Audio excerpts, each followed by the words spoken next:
I think I've pissed off somebody important. If we screw this guy with $1 million a month in legal fees, we get $500,000 a month. So let's just tie him up with this for 4 years. It was a unique experience. I would argue that an Eastern European jail has got to be one of the worst in the world, wouldn't you say? I have no idea who's in this place. I have no idea what they think of me. I have no idea if they're going to attempt to extort me because I'm known for having money, etc. But it is what it is, and God has a plan. I understand the battle I'm in. Maybe I should be offended. Maybe I should wake up and say they've taken all my money and they're taking me away from my children, they're wasting my life. Maybe I should care. I keep going back to the Matrix, but I'm going to allow myself that privilege because they put me in jail yesterday. These clowns. But they attack masculinity on every level and say every single thing about it is bad until they need you to die in a war or run into a burning building, or they need 33 big guys to bust in my door. Then they need masculinity. But that is reassuring when you're in jail. Look, I'm still the center of their universe. They're still obsessed with me. I'm still the most important man in their lives. There is a war against free thought. There is a war against the basic tenets of masculinity. They're out to destroy anybody who thinks for themselves or has any semblance of manhood about him. If they get their teeth into you, sir, and they go through every phone call you've ever had, every text message you've ever sent, everywhere you've ever been, they will find crimes and your indictment will make you look like the Antichrist. Fact. But there were times the guards rushed into my room and did a complete sweep for anything that I could kill myself with. I was like, guys, I would never kill myself. Have you not seen my podcasts?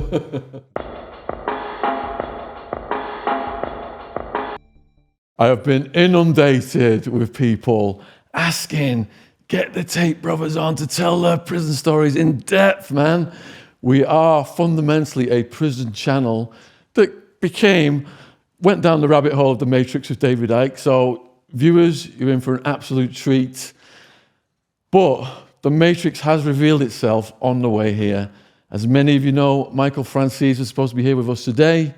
2 days before we schedule a sit down with Andrew, he gets his passport confiscated by the American authorities.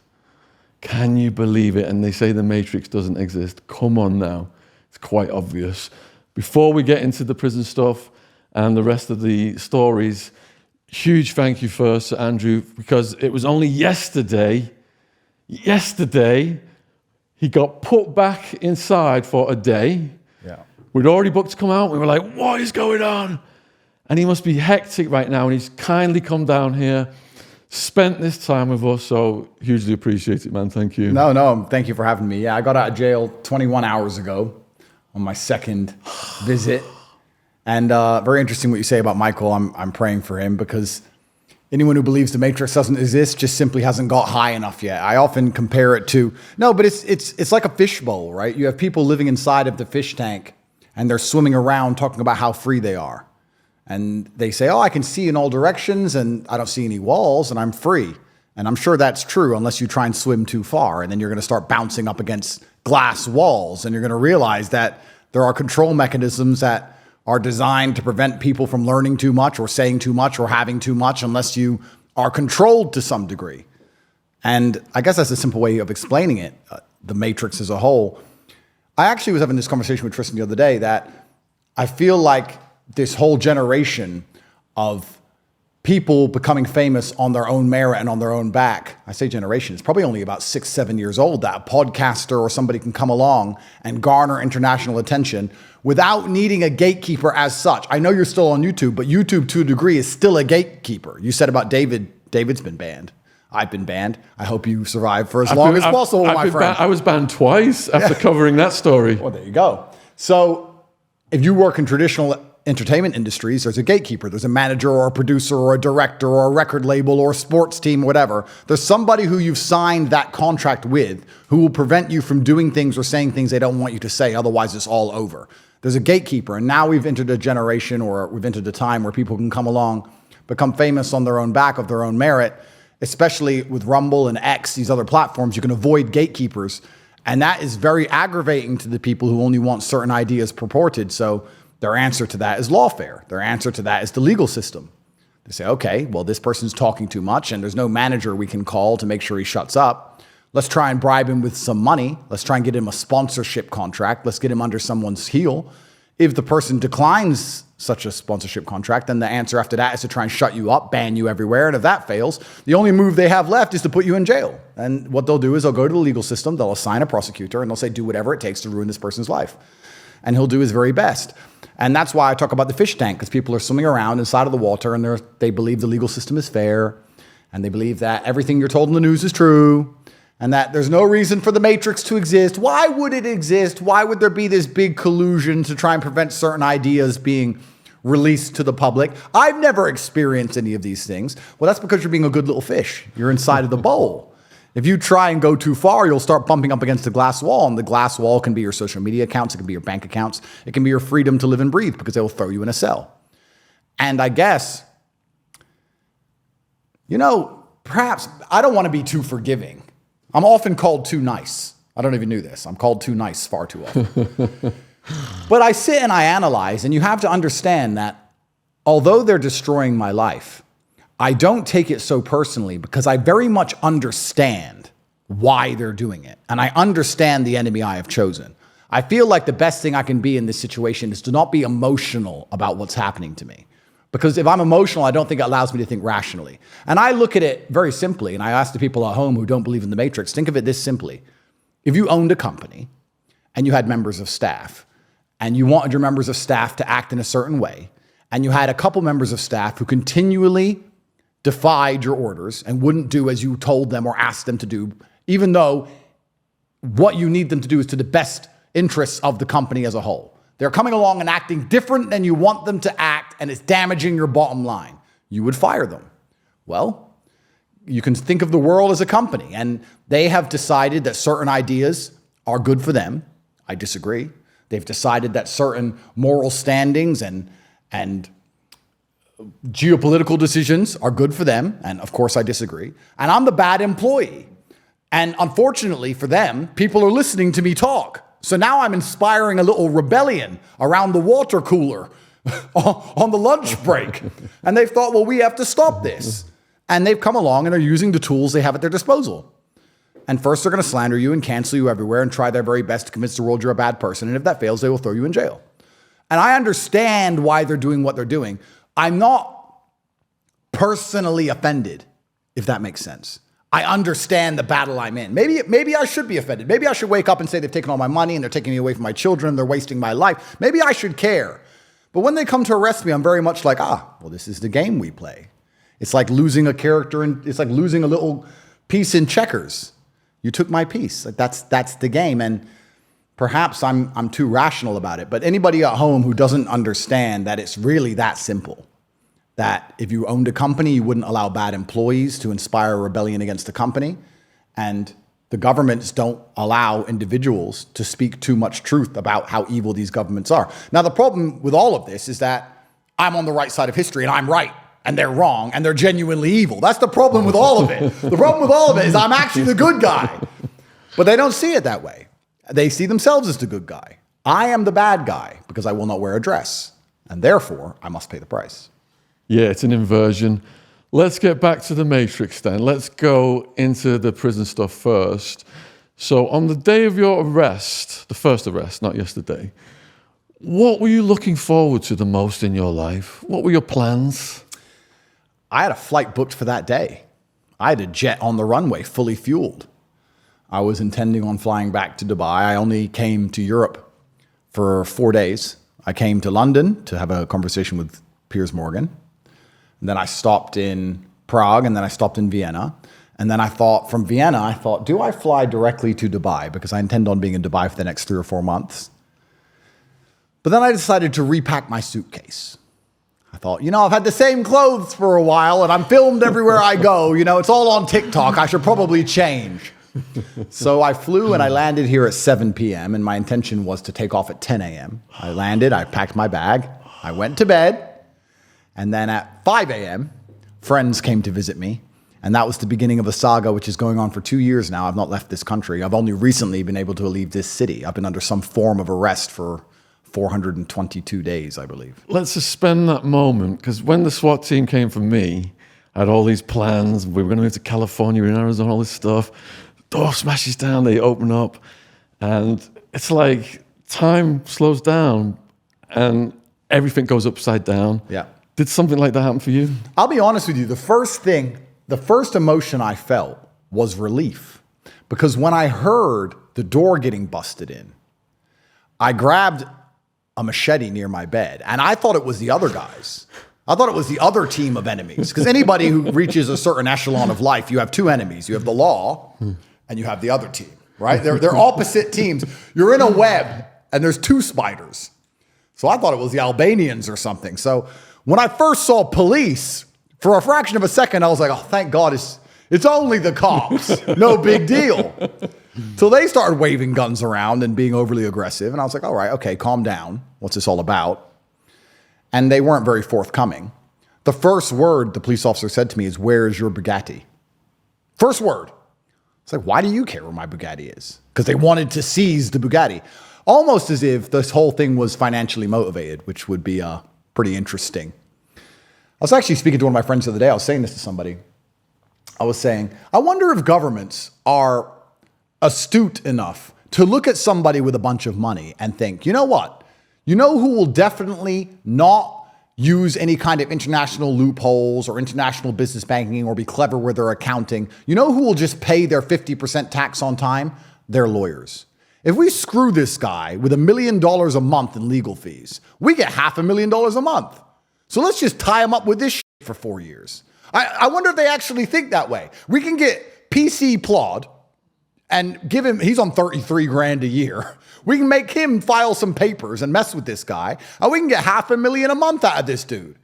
And they don't care whether you're guilty, innocent. They're uninterested. I don't know if they ever operate that way or think of it that way, but I think it literally can come down to that. Okay, in America, it's called civil asset forfeiture laws, and it's got to the point now where if kids are driving around their parents' cars and there's in the car, they keep the vehicle. It's all about seizing people's assets. Wow. Yeah, you got jacked. And this is the thing.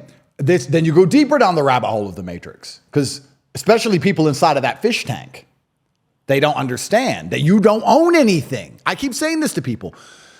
The number of people who come to me and say, Andrew, why are you fighting this fight?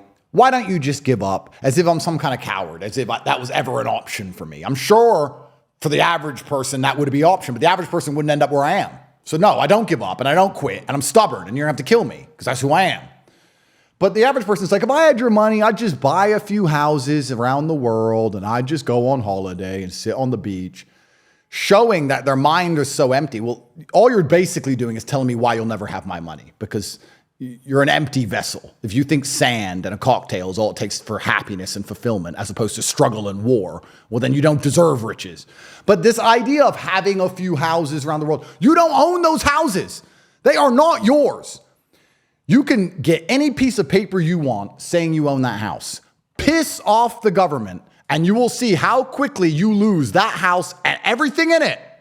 All they have to do is assign PC Plod on his $33,000 a year to file a paper to go to some judge, along with all the other papers that judge has that day. They don't have time to look into any of it. They're just like, oh, okay, stamp. Before you know it, they turn up with guns and they take it off you. You don't own anything you can't defend, and you can't defend yourself against the government. You don't own anything. And once you've had your house raided enough times, as I have, you learn you don't own anything in any country. The whole thing, the whole idea of ownership in and of itself is a scam, which makes you even less content with these governments. It makes you want to live under them even less, because all the things they promise you, property rights, and you can have a car, and we can give you safety. All that goes out the window when you've stolen my cars and stolen my house and turned up with guns and waved shotguns in my face. So why am I supposed to believe the government for anything anymore? So you don't even own anything. The whole thing's a scam. Let's go to after the guns. My ride to the cop shop, the cop had aviator sunglasses on, chewing tobacco, 98 KUPD on the radio. Nice. What was your ride to the cop shop like? Yeah, so when they came in the house, I was relieved it was the police. They tried to rough me up a little bit, and I was very calm. I said, guys, there's no need to do this part. I'm not resisting in any regard. I mean, there's about 33 of you. 32? Maybe. But 33? I'll let you have it. So, it's an Illuminati number. Bro, yeah. So they sat me on the couch. They asked where my Bugatti was repeatedly. Where's the Bugatti? Where's the Bugatti? Because the Bugatti, I actually realized, now I understand this is all a Matrix attack, is a symbol of my wealth. This was all done to me to damage my influence. And the Bugatti was viral at the time. What color is your Bugatti? I have this fast car. So they were desperate to take this symbol of resilience to show the world, ha ha ha, he doesn't have one either. My Bugatti wasn't at the house. They never actually took that Bugatti. But they were desperate to get it. They kept almost begging for it, this female officer. I was like, why are you begging for my car? Can you calm down? What are you doing in my house? And they said, oh, we have to wait for your lawyer to get here. It was very early in the morning. We waited for my lawyer to arrive, and they began a house search. My house search was 13 or 14 hours of searching the house. The whole time I had to just sit on the couch and just wait. So they went through the entire house. For 13 hours? For 13 hours, they were going through my entire house. You just sat there? Yeah. I mean, when I went piss, they'd follow me, watch me go piss. Peter gazing. Peter gazing. You know the great thing about it? When they went to Peter gaze me, I was like, oh, I'm not going to hide. I'm going to do the opposite. I'm going to put it right in your face. You want to watch me piss, sir? Here it is. Now you feel inadequate on top of everything else. I just did it right in front of them. F you. Shouldn't be falling to the bathroom. Pervs. So they followed me to the bathroom, and then they found my safe, which they couldn't open. So they got me from the couch, and they come and said, open the safe. I said, no, I'm not going to open it. And they said, well, you're going to jail. So it doesn't matter if it takes 2 months, 3 months, 4 months, 5 months. We're going to get in that safe, and we're going to destroy your house while we do it. Once again, you don't own anything. Anything you cannot defend, you don't own. I said to Tristan, do we open it? And Tristan goes, no. And I was like, but they're just going to get in anyway, and they're going to cause crazy damage. And then my brain started to tick, and I thought, they'll probably use this as an excuse to keep me in jail longer. We're not in the safe yet. We're not in the safe yet. That's where the evidence is. And they'll just delay it. So I open the safe, and they steal all my diamond watches and steal all my gold and steal all my cash, take everything off me. Then they got my phones. Tell me your phone password. Open your phones. But I was very stressed, and I couldn't remember the password. I said, I'm very stressed. I'm suffering from anxiety because you got so many guns in here, and I don't remember. I'm sorry. And after the house search, they put me in a transit van surrounded by armed guards. And once we got into the van and the cameras were away, to be fair, the police were pretty not nice to me, but I said to them, I think I've pissed off somebody important. I said that. And the guy driving said, I think so. That was his answer. So I think they kind of knew something wasn't right about all of this garbage. I was taken, I was mugshotted, I was fingerprinted, and then I was thrown in jail. Strip search? No strip search. They just searched me head to toe. They patted me down, etc. They all knew who I was. Everybody knew exactly who I was. So like, what are you doing here? I was like, my friend, I wish I knew what I was doing here. Because I was arrested on the 29th of December. So because of Christmas and in between Christmas and New Year, etc., there was no translators working. So the papers I was giving for my arrest were in Romanian. And I didn't even have an English translation of why I was in jail for 2 weeks. I didn't know. I kept getting given Romanian pieces of paper. I don't speak Romanian. All I saw was human trafficking. And I was like, this is absolutely insane. Human trafficking who? I found out later exactly how insane the whole case is. But I was thrown in a jail cell, yeah. So the detention facility, when you first went in, what was that like? So the Romanian detention facilities were built during communism. And Romania is one of the poorest countries in Europe. And I don't think any politician could run and win an election based on the fact that he wants to upgrade the prisons, considering that the roads are damaged and the hospitals have problems and the pensions can't be paid. I don't think you're going to win an election based on prison refurbishment. So they have very little interest. The European Union as a whole has come along with standards which they're imploring all European nations to meet. But Romania, I think, and this can be looked up, I think Cheto has fined them. I think they get fined millions and millions of euros a year because they simply can't and don't meet the standards. The people were very nice to me. And I want to make this clear. All of the prison guards and the police officers the whole way through were very nice to me. And I think they knew what was happening. None of them for a second thought I was a bad person. They were very much like, sorry, bro, I'm just doing my job. You've annoyed somebody. I don't know who. And they were all very nice to me. But when I was put in that prison, it was a unique experience. I would argue that an Eastern European jail has got to be one of the worst in the world, wouldn't you say? Definitely. Did you start out in holding cells before you were housed properly? No. So you get 6 months in this detention center. And at the end of 6 months, if you're still being held, you get moved to the large jail. But the large jail is much better from my understanding, because at the large jail, you get to leave your cell and there's like a tailor shop and a gym. And it's more like not community, but you have a exercise yard, and it's more like a traditional jail. These holding cells are exactly that. They are holding rooms. And I was in a room maybe 2 or 3 times larger than this table, perhaps.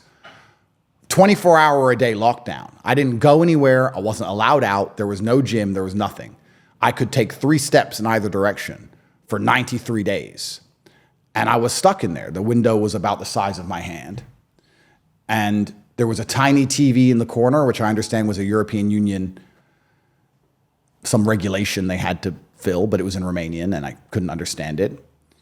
And I was stuck in this darkened room for 93 days. On the way to that room, were the other prisoners watching you come in? Everyone started saying Frati Tate, which means brothers Tate Brothers. Right. Because they heard that we were there. So it was like, Frati Tate, everyone's talking about it. And the guards are even saying to us, this is crazy. And I looked at the guard and I said, this is bullshit. I'll be out soon, right? And he kind of looked at me and he went, and I could see in his eyes he knew that I wasn't going to be out anytime soon. And that worried me a little bit. But I thought at first, this can't last long. If I knew I was going to be in there for 93 days, I might have had if I was capable of having a mental breakdown, which I'm not, I would have had one. Luckily, I'm incapable because I don't operate within that realm. I don't believe in things that can take away power from me. I don't have panic attacks. I don't have anxiety. None of those things, they're not inside of my software. But when I first went to jail, I thought I'd only be there for a few days. So I was like, okay, this sucks, but it's only a couple of days. Not going to be long, right? And you're looking for reassurance. I'm asking the guards, I'm asking the other prisoners. I'm like, they picked me up on some garbage. Why am I in here? And then you speak to a prisoner. He's like, I got picked up on garbage. It's like, what did you do? He goes, well, I bought and sold crypto, but they don't understand it. They don't get it. And they thought it was money laundering and they've just thrown me in jail. I was like, well, how long have you been here? He goes, 2 years. I was like, okay, that's not good. Then I spoke to another guy, 3 years. This is all pre-trial. 19 months, 16 months. And I was like, has anyone been to court? They're like, oh, no. Trial takes a long time in Romania. It takes 4 or 5 years. They're busy. So I was like, you're all just sitting here? They're like, yeah. So it was over time it started to seep in. And after my first night in jail, I had to go to a judge the next day to decide whether I'd be released in 24 hours, as I just was recently, or if I'd be held for 30 days. And when I got to court, my lawyer, who I trust absolutely, and I believe is the best lawyer in Romania, my lawyer said, I've seen the file, I've read the file. You're going home. I was like, really? He goes, yes, they are saying that you told your friends how to do TikTok and you stole money from the TikTok accounts and that it's human by coercion. And that's why they've taken all your cars and all your gold, because that's all made from TikTok, and they've stolen everything. But don't worry, we're going to clear this up. You're going home today. And I don't understand Romanian, but my lawyer gave a very impassioned speech to the judge. And I could tell the passion in his voice. And he was 100% confident. And the judge looked very receptive. She looked very receptive. She was like, okay, makes sense. The judge went to deliberate for about an hour. And I was sitting with my lawyer talking about how it's crazy they could even arrest me on something so silly. And we're talking about it. And about half an hour into this conversation, because I'm a professional, I said to my lawyer, but what happens if I do go to jail? And he goes, you won't. I was like, but what happens if I do? He goes, well, if you do, there'll be an appeal process. And after 30 days, you go to court again. And for some reason, when he said that, I knew. It's like deja vu. It was in my mind. I could see it. As soon as he said it, I looked at Tristan and I said, we're going to jail. He goes, no, we're not. I said, Tristan, we're going to jail. Judge came back out, sat down, 30 days preventive detention, boom, walks off. Couldn't believe it. Put me back in handcuffs and dragged me back to jail. Yeah, there's like the eternal hope of the newly incarcerated, and it gets punctured, doesn't it? And once you accept that, you just get on with it. Yeah, I think it gets worse. I think the first few days when you're trying to work everything out, you still have hope in the system to some degree. And once you realize the truth of it all, it's almost like a month in, you're like, okay, I'm going to be here for a very long time. And that's when you get truly almost disheartened. I think I felt worse about a month in. The beginning wasn't so bad.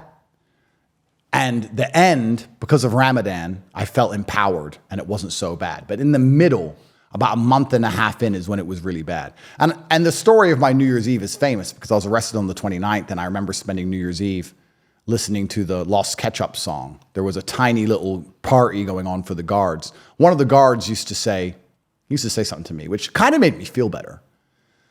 He'd say, how are you? I said, well, I'm still in jail. He goes, brother, one day you'll be free. I've been in jail for 20 years because he works there. So I was like, maybe. Yeah, maybe it's not all bad. Maybe I'll get out one day and I get to go back on my private jet. Maybe. Turns out I get to come out, but I don't get to go anywhere. But him and the other colleagues were having a little party and they were listening to the Lost Ketchup song on New Year's Eve. And I remember sitting in that room by myself in the dark. And New Year's came around and the fireworks went off and I could see them through the small window and I could hear everybody cheering. And I was kind of amused by the fact that when the clock struck 12, nothing at all happened. Like nothing happened. It's like, Happy New Year. And then you kind of look around your room, there's no one celebrating. Even the cockroaches on my ceiling didn't move. They were uninterested in the New Year celebration. It's just like, yeah. So it was, but I didn't feel bad then. I still felt like this was some sort of misunderstanding. I need to speak to the American embassy. We have an appeal coming up. The judge just put me in jail because it was the 29th of December and she's busy. Let me get to the appeal. Let's get New Year's out the way. Let me speak to the embassy. Let me get my papers in English. Let me explain this is garbage and I'll be out. And as each one of those things got snatched from me, about a month and a half in, I realized, okay, I'm in trouble. Going back to when you first went in, I mean, I'd watched Shawshank Redemption, so I was myself, and then I go in, all these massive tattooed guys are staring at me through the plexiglass, fresh meat. Yeah. With the guys shouting, Tate Brothers, Tate Brothers, Tate Brothers. That must have really boosted your spirits, because did you watch Shawshank, for example? I've seen it, yeah. Did you have a preconceived notion of what you were getting into, Banged Up Abroad style? Yeah, it's kind of interesting because Putin recently said about the war in Ukraine, he said, growing up on the streets of Leningrad taught me that if a fight is inevitable, you must hit first. And my approach to violence my entire life has been one of absolute avoidance. I'm not a violent person and I don't like violence, but I understand that violence exists in the world and I've always been okay at it. I'm pretty good at it. And to me, it's almost like the rain. I don't want it to rain, but if it rains, you get wet. And my brother and I kind of looked at each other because we can speak without speaking because we lived together our whole lives. And as we were taken into the cell, as we were taken into the jail, from the van, we gave each other a glance and a nod. And that was basically hit first. That was all it meant. We're going to walk in there and we're going to hold our heads high. We're going to treat people with respect. We're going to be a very good person and nice and polite and say please and sorry and thank you. But if some idiot really wants it, then you're going to hit him first. But I didn't feel like it was up to me. It's almost like, is it going to rain? Is it going to snow? I'll deal with it if it comes, and there's nothing I can do about it. So I felt a twinge of nerves, but not fear. It was more like pre-fight nerves, like I have no idea who's in this place. I have no idea what they think of me. I have no idea if they're going to attempt to extort me because I'm known for having money, etc. But it is what it is, and God has a plan. And if I win or lose whatever encounter I enter, once again, it's God's plan. Perhaps I'll die in here, but it is what it is. The jail cell doors were solid metal. There was only a very tiny window, so I couldn't see anything but the eyes of the other prisoners. So I couldn't really get a gauge on them. And then I was thrown in my cell. So I didn't engage with any of them for the first few days. Do you remember the very first conversation you had with a prisoner? Yes. The very first conversation I had with a prisoner was asking how long he'd been there and what for. And I soon came to realize, and I'm sure this is true in most countries which are poor, that there isn't much of a divide between the criminal justice system and the mental health system. In the West, we try our best to put a divide in the two. Even if you do bad actions, if you're mentally ill, you'll be treated differently. Whereas in countries like this, you just go to jail. So I started to learn over time that a lot of the people in there were mentally ill or mentally weak. You know what's kind of funny? You imagine the prisoners in jail to be these big psychopathic hardened killers, and some of them are. But a lot of the people, even the ones who commit murder, are actually just emotionally weak people who can't control their temper. They will get angry too fast and kill someone. They'll also cry too easy. They'll also be very sad. They'll also mope around. You'll see a killer and you imagine him to walk like a predator. A lot of the killers walked like they were just depressed and sad. And I was like, well, he looks like he's having a hard time. Why is he here? Oh, he killed 4 people. You're like, oh, well, okay. I don't feel sorry for him anymore. But like, it's strange how it's just mentally weak, which ties back into the Matrix, by the way. It ties back into all of the things I teach, because they say I'm dangerous for teaching masculine qualities. But the traditional masculine quality is stoicism, the ability to ignore how you feel and act how you're supposed to act, irregardless of your feelings. Women get mad and scream. Women act like how they feel. A man has to feel a certain way and act differently, or he can't compete in the world. He can't outcompete other men. So the men who can't do that are the ones who end up in jail. So when the feminists in the Matrix are saying men need to act out their feelings and be more sensitive, well, if we act out our feelings, guess what happens? People also get killed because we get mad. So it's not a good thing. So I was actually surprised by the people who I saw who did the most heinous crimes weren't psychopathic and calculated. They seemed more like beaten down by life. Does that make sense? Yeah, definitely. Disadvantaged. A lot of them traumatized. A lot of them state raised. Yeah. Where I was at, a third of them couldn't even read or write. And half my friends were ex-soldiers, come back from wars, PTSD, didn't get any help from the government, bam, into the prison system. Yep. And isn't that the saddest possible route? Because I keep going back to the Matrix, but I'm going to allow myself that privilege because they put me in jail yesterday. These clowns. But they attack masculinity on every level and say every single thing about it is bad until they need you to die in a war or run into a burning building, or they need 33 big guys to bust in my door. Then they need masculinity. So they'll send you off to go die for a war you don't even truly understand. You don't even know why you're there. I'm sure they've told you why you're there, but you don't know why you're actually there. And you're going to risk life and limb. And if you survive and come back with any kind of mental trauma and then don't act exactly how they want you to act as a good tax-paying slave, they just throw you in jail without remorse. Meanwhile, George Bush and Dick Cheney have made billions. Of course. They've laundered all the money. So the whole thing is truly disgusting. And yeah, I'm sure that's one of the saddest paths, but it's also a path I can very easily see how people will end up in jail after coming back with PTSD from war. Their wife's someone else the last 6 years. They come back expecting to come home to a happy family. She's been with Tom, Dick, and Harry. And they have PTSD and they can't pay their bills. Of course they're going to end up doing something stupid. And they're going to end up in the prison system. And yeah, they're going to catch a murder charge or something else. And they're not psychopathic killers. They're sad. The people in jail who actually seem like the most calculated were a lot of the financial criminals. They're sharp, mentally at least. But also in a Romanian jail, and like I said, this is not insult to Romania. I'm sure this is the same in most poorer countries. There was a lot of simply mental health issues. There was a lot of people who were simply mentally ill. And they weren't separated in any way.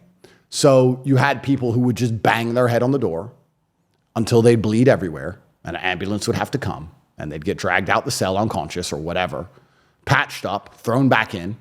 3 days later, they'd bang their head on the door. So I was living in a mental asylum. Part of the experience was it. There were a lot when I was in there. I can't say exactly how many. But there were times the guards rushed into my room and did a complete sweep for anything that I could kill myself with. I was like, guys, I would never kill myself. Have you not seen my podcasts? And they're like, no, Tate, we got to take everything. They took my little bottle of Tabasco because it was made of glass. They took my exercise band. Took my bed sheets, took my shoelaces, and your room just gets stripped of any type of comfort whatsoever. So, yeah, it was interesting. Going back to your cell, how did you use the toilet? Was the little sink combination toilet in there? How did you shower? Yeah, interesting. So we had a very efficient combination in the corner. We had a little sink, and then we also had a toilet, which was effectively a hole in the ground. There was no toilet of any kind. It was a hole in the ground. And there was a shower above the hole in the ground. And from what I could deduce, all the holes in the ground from all the cells in a row were on the same large sewage pipe. So there was all these holes in the ground going to the same large sewage pipe. But the real problem was that the shower was above this hole in the ground. So using the toilet was inconvenient. But the biggest problem is that if you went to have a hot shower, and the water was hot, which actually surprised me, we had hot water, it would stink out because it would go down to this sewage pipe and sewage steam would come out and steam out the room. So you couldn't really have a hot shower without suffering 3 hours of sewage smell inside of your cell.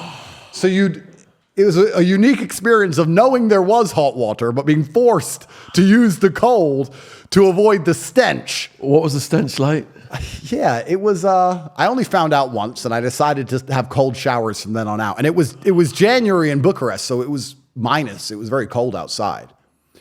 And I'll be honest, after about 2 weeks, I just thought, I'll just stink. I'll just have one shower every couple of weeks. F*** 'em. If you don't like how I smell, let me go. Because I'm freezing. I'm either freezing to death in my bed, shivering, or my room stinks. So that was the kind of combination in the corner. And then we had bunk beds. The mattresses were piss-stained foam, perhaps an inch, literally so thin. And we had a blanket. And that was the cell. We had a tiny TV in the corner. About this big. Did you have toilet paper rations? Because when we ran out, we had to use the Financial Times. Yeah, they didn't ration our toilet paper. No. Hey guys, I've just got back from Romania, and the Matrix has truly revealed itself by preventing Michael Francis from coming to the podcast with Andrew and Tristan, and from preventing him from going to his UK tour, which was supposed to start a couple of days ago. I have spoken to Michael. He's absolutely devastated that he could not make these sit-downs with the Tate Brothers. He is devastated that he could not make his UK tour. A job's worth, confiscated his passport. He's getting this resolved, and we've rescheduled the tour for the middle of May here in the UK. So let's show the powers that be that we will not be cowed. If you're going to come along and support Michael, tickets are on Eventbrite, and I will put the link in the description box if you are watching this video on YouTube. I'm going to be hosting, so I'll be introing Michael. I'll be facilitating the Q&A, and I hope to see many of you there. Down with the Matrix. We will not be told what to do by these reptilian, shape-shifting lizard people. Thanks for watching. Back to the podcast. Yeah, look, Sean, irrespective of the truthfulness of the allegations here, my professional advice to you and the rest of your team is that you do not visit Romania. I think my brother and I might have been the richest people ever to be in a Romanian jail, because you have a commissary limit and you have a commissary spend. And obviously we were maxing out our spend. What was the weekly limit? I think you were allowed €500 a month. But between us both, that's €1,000 a month in our cell by the time we were together. And if you're only buying cheap things, I mean, it's quite a lot. I might be wrong. It might be €500 every 2 weeks. So we might have had €2,000 a month. But most people in there were in there with no hope, no money on the commissary, no one's sending them money, nothing. They're living on the free jail food, and they're begging for cigarettes. Whereas my brother and I had unlimited cigarettes, unlimited toilet paper, unlimited bottles of water, unlimited. We had all these things. The problem was that we could only buy food from this approved list, and this store, whatever store they found, must have literally been the store around the corner, because they sold no protein, no meat, nothing of substance. You could just buy Oreos, cookies, toilet paper, water, Coca-Cola, junk. You could only buy junk food, which was quite frustrating, because you buy Oreos and then you sit in jail and you think, I'm not going to eat too many Oreos because I don't want to get out of shape in this place. And then you're just staring at the Oreos for 33 whole minutes, which of course is 10 hours in jail. And you end up just eating 4 packs of Oreos a day. So it was annoying me. I couldn't get any real food, and I had to live off the prison system food or eat junk food effectively. So if you had a lot of commissary then, that makes you a target because you've got to break bread to your mates. But if you break too much bread, the moochies are going to be lined up at your cell trying to get everything you've got. Yep. How did you balance that? I really do believe that 99% of people, if you treat them with respect, will give you respect back. I really believe that. Of course, there are the oddballs, and there's some people who are simply broken. And there's some people which are quicker to anger than others. But I feel like if you are pretty respectful to most people, you'll be okay. And I feel like in general, jail is just a condensed version of life for a man. I feel like it's just hyper condensed. If you get angry in traffic, you wouldn't be able to survive jail. You get angry quicker. People get angry quicker. You have to be more polite. You have to be more quiet sometimes. You have to be more prepared for a fight, even though you don't want to have one. Everything's just turned up a notch. That's how it is. And I was very giving and nice to people, but I also sometimes simply said no. And I felt like if I explain myself, it's weakness. So for the same reason, I don't like to explain myself in my everyday life. And I'll segue and say this. A lot of people think I'm some rich kid. I think a lot of the people even in the jail thought I was some rich kid. They're like, the Tate Brothers, they're rich guys. They didn't realize that my brother and I are the opposite of rich kids. We're poor people with a lot of money. We're from the streets. We're from the absolute bottom. We grew up around the knife crime and the robberies, and we've been arrested and all this garbage before. So if they expected us to be pushovers or weaklings, they learned very quickly that's not the case. And if somebody said, can I have cigarettes? Sometimes I would say, sure. Can I have cigarettes? No, sorry.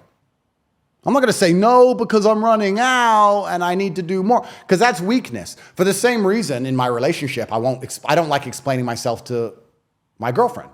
Don't do that. Why? Because I said no. I'm not going to sit here and talk to why, because I said no. That's the answer, no. I won't explain myself to my children. I won't explain myself to my staff. Do this. Okay. I don't sit there and give reasons for shit.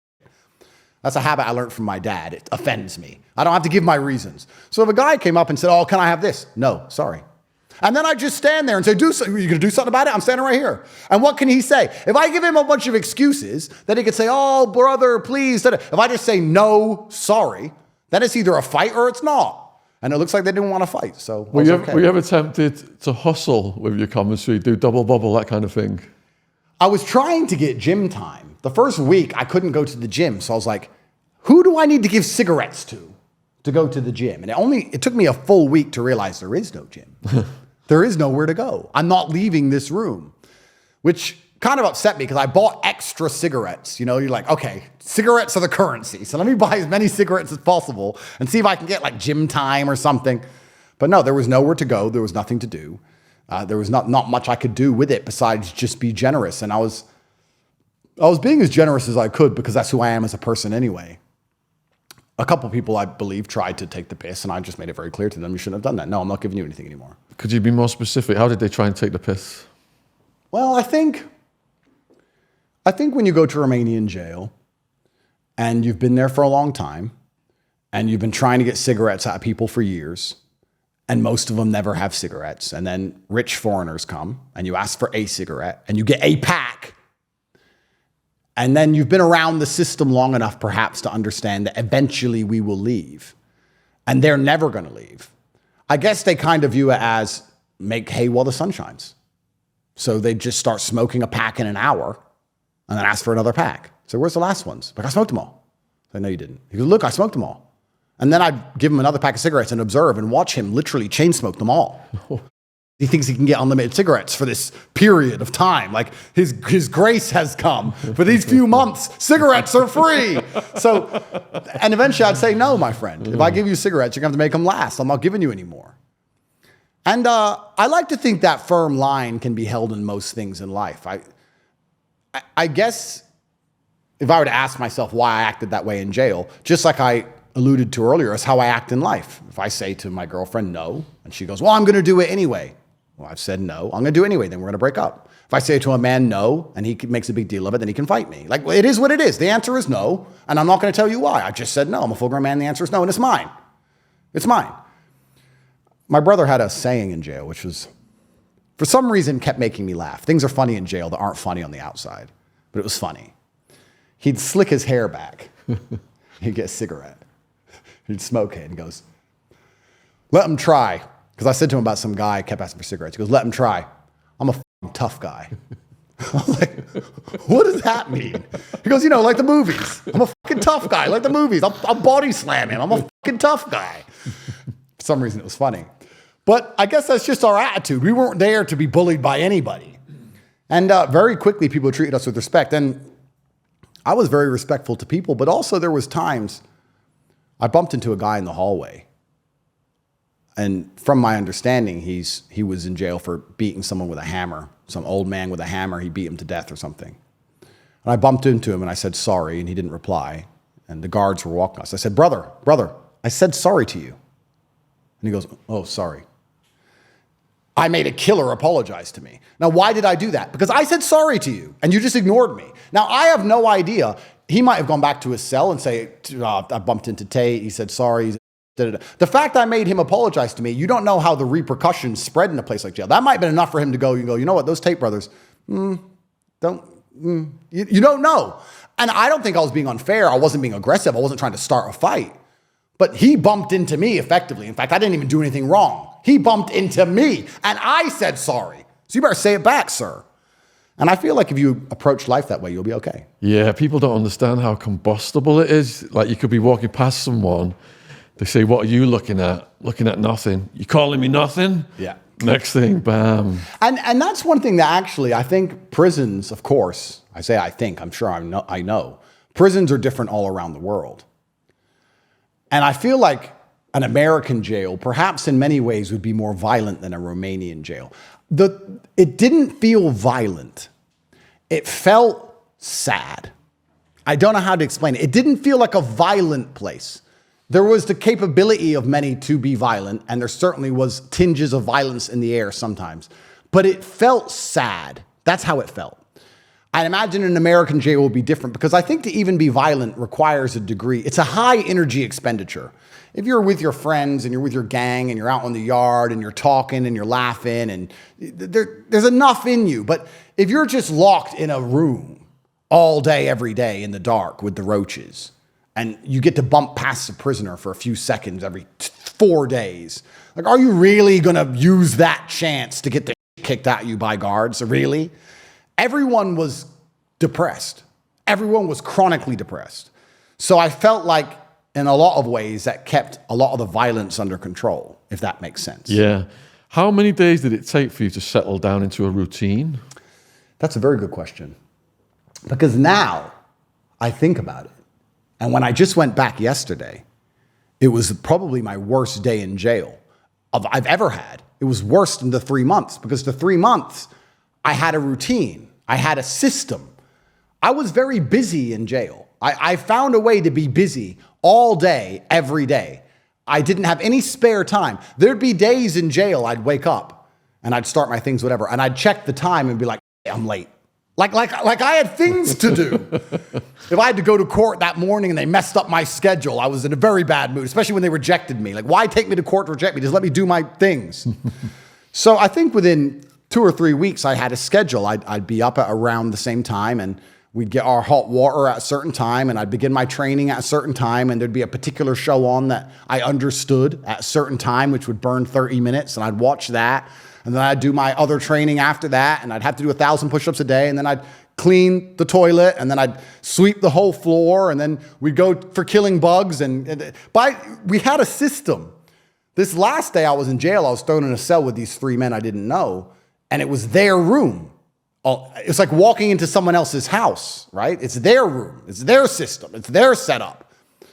They went to bed at 7 p.m., these people. They turned off the TV and hit the lights and everything. By 7 p.m., they went to sleep. My system, me and my brother would be up till 2, 3 in the morning. So 7 p.m., lights out, boom, quiet. These 3 guys are trying to sleep, and you're just sitting there staring at the ceiling. So it was much worse to be thrusted into somebody else's ecosystem. But when I was in jail for the 3 months, after about a month, my brother and I had a pretty firm system set out. And hot water would come at a certain time, and I'd get it on Mondays, and he'd get it on Tuesdays because it was 6 a.m., and we'd sleep past that. So who'd have to get up to get the water, and who made the coffee, and the room was immaculate, and how the cigarettes were stacked, and how certain things went in certain places, and who did the washing up. Within a month, we had a very system. I didn't have any spare time in jail. I was very busy, if that makes sense. Did you have just enough floor space to do push-ups on? Literally. I could literally do push-ups and maybe stick my arm out, but then I'd touch the wall. That was it. And I'd do 1,000 push-ups a day. 1,000. What other exercises did you do? In sets of 50. I'd do 300. I started with 400, but I ended up, I admit, going down to 300 squats every single day. And then, if there was a good TV show on, I would sit with 6 2-liter bottles of water, which is 12 kilos, around 28 pounds or something. And I'd sit and lift it over my head, back, forth, while watching TV on a little plastic chair. And then about a month and a half in, the leg to my plastic chair broke. Oh. And then, yeah, which was very upsetting. And there was no other chairs in the jail. So I got a bed sheet, and I made the sheet into kind of like a rope and put it around all 4 legs to keep it together and fix this chair. And that held out for about 4 days. And then someone killed themselves. So they bust into my cell and found the sheet and said, you're going to hang yourself. I said, no, I'm fixing my chair. So they took the sheet and left me with a 3-legged chair. So that kind of destroyed that. So from then on out, I had to do that exact exercise, but standing up. And I would just basically train all day. I would train all day and clean all day. And I guess you become pedantic about certain things because you have time. So, I'd pour coffee in a certain way, and I'd wait a few minutes, and I'd look at the cup and wait for it to cool down, and then I'd consciously enjoy the coffee as opposed to just famoose it like you normally do, and consciously have a cigarette. You become more conscious. In the outside world, you have a cigarette while you're doing everything else, but in jail, you have a cigarette, you're having a cigarette. That's what you're doing. That's it. So would you say then the things that you took for granted before that arrest, you started to develop a whole new appreciation of them because, like sleep, food, quality, these things, you lose them and you realize how good you had it. Yes, but it's also amazing how ungrateful the human mind is because you soon slip back into not respecting it anymore. True or false? Absolutely. Yeah, the day I got out, I walked down with this high street eating a banana like I was high on thinking I'm a free man. I can just eat a banana. Yeah. It didn't lasted a few months, but and then it goes. Yeah. It's like you get out of jail and you're like, I could do anything. And then a few months in, you're like, man. And it's amazing how ungrateful you are as a person, like inside of us, because hedonistic adaptation's a thing. And there were promises I made to myself in jail about phone usage and, certain things that you soon slip back into your normal habits of just being on your phone all the time and working all the time, etc. So did yesterday top you up on reminding about that? You know what's so strange about yesterday? I woke up this morning and I looked around and I thought, in the alternate universe, I'd be waking up now in that room. And I took a second to thank God I wasn't in that room still. Because if I would have got 30 days yesterday, I have no idea how long I would have been in there. And I mean, it goes further down the rabbit hole because you can look at yourself and you can be cognitive of yourself and what's happening to you. But you start to understand that all of these systems we rely on to keep society functioning, at best, are limping forward. At best. People who are inside the fish tank, who are stuck in the middle of it and have never gone up against a glass wall, they imagine things like the justice system or the banking system to be well-oiled machines, a Ferrari tearing down the highway. When the truth is, it's actually far more like a pickup truck with 2 wheels missing. And it's moving forward, but there's sparks everywhere. They're damaging the road. It doesn't handle properly. It's about to crash. It's screeching. Yes, it moves, but it's so full of fault. There's so many mistakes with it. There isn't a jail on this planet without innocent people in it. There's not a jail on this planet without innocent people in it. And there's also not a jail on this planet without people who've been mis-sentenced, who have sentences they shouldn't have ever picked up. And my father, who was a professional chess player, he hung out with a black guy called Jack. Now, when I asked Jack used to have a lot of money on him. I asked my dad when I was a kid, I was around 10. So what's Jack's job? And my dad said, don't worry about Jack's job. Turns out later, I found out that Jack was a street in Chicago because we grew up in Gary, Indiana, just outside of Chicago. And he was a street. Jack is now dead funnily enough, side story, his number one chick stabbed him to death in his sleep because she went to another pimp. He found out, beat the shit out of the pimp. And this pimp convinced his number one chick to kill him. So she stabbed him to death. She's got life. So Jack's gone. But I remember Jack saying to me when I was young, I said to my father, I said, where's Jack? I haven't seen Jack in a while. My dad said, he's gone. He's busy. And when I saw Jack like 8 months later, he said, I've been in jail. And I said, I remember this vividly as a kid. I said, why did you go to jail? And he said, I caught a case. And I said to my dad, what does caught a case mean? And he said, it's like catching a cold, son. Just catch a case. And I didn't think much about it. And then in jail, I was recollecting that, thinking, you just catch a cold sometimes. You're going through life and you get a sniffle. Like, you just catch a case. Like, there's so many people in jail who have just caught a case. Like me, I just caught a case. I became too big on the internet and I pissed off someone, or I overtook a prosecutor in my Bugatti. I could have been driving my Bugatti through Bucharest and cut up a prosecutor. Could have been that simple. I could have seen some guy in his Chevrolet and said, get out of the way. And he was like, okay, Mr. Tate, file begins, type. And they get you. You just catch a case. And it's crazy that you're put in this depressing place of despair and your life is absolutely decimated. And this justice system, which is limping forward with its missing wheels, which everybody believes is some kind of fair representation of right and wrong. And there's people who are thrown into this grinder because they've just caught a case. And you could argue that in the end, people who are innocent get out and guilty people stay, perhaps. But then you have to go down the rabbit hole of, well, the process is the punishment.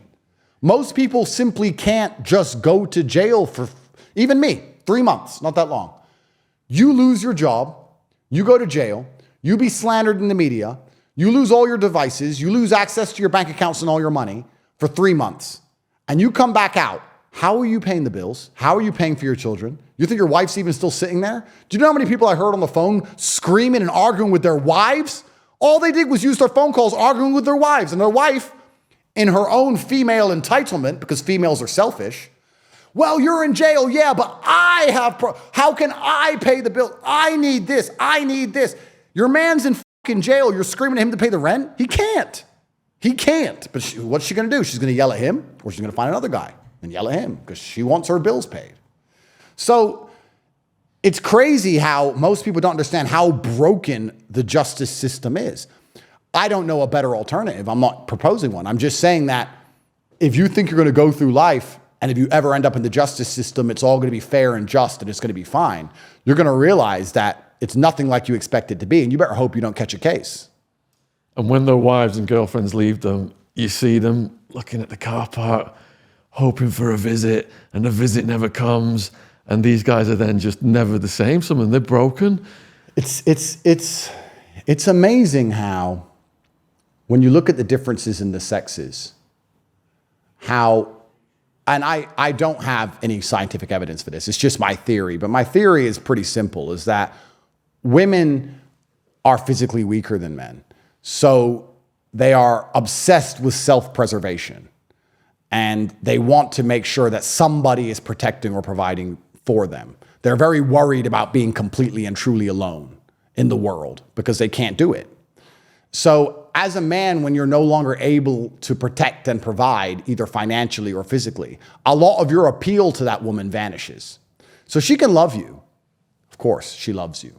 But love is not unconditional, whether you're a man or a woman. That goes into something funny. A guy said to me only the other day, he goes, all these women only like you because you're rich and you're a kickboxer. I said, I only like them because they're pleasant and beautiful. So is love real? Or is it based on these conditions? If she only loves me because I'm famous and smart and strong and rich and tall and spontaneous and gorgeous with a Long Johnson, if those are the only reasons she loves me, and I only love her because she does as I say and she's beautiful and she makes me happy, well, then both of us are operating on a conditional love, aren't we? That's what love is. And primarily, most men's condition for love is, I'll pay the rent, I'll take care of the family, I'll take care of you. If an intruder breaks in, I go downstairs. And that's all he really has to offer. He loses that when he goes to jail.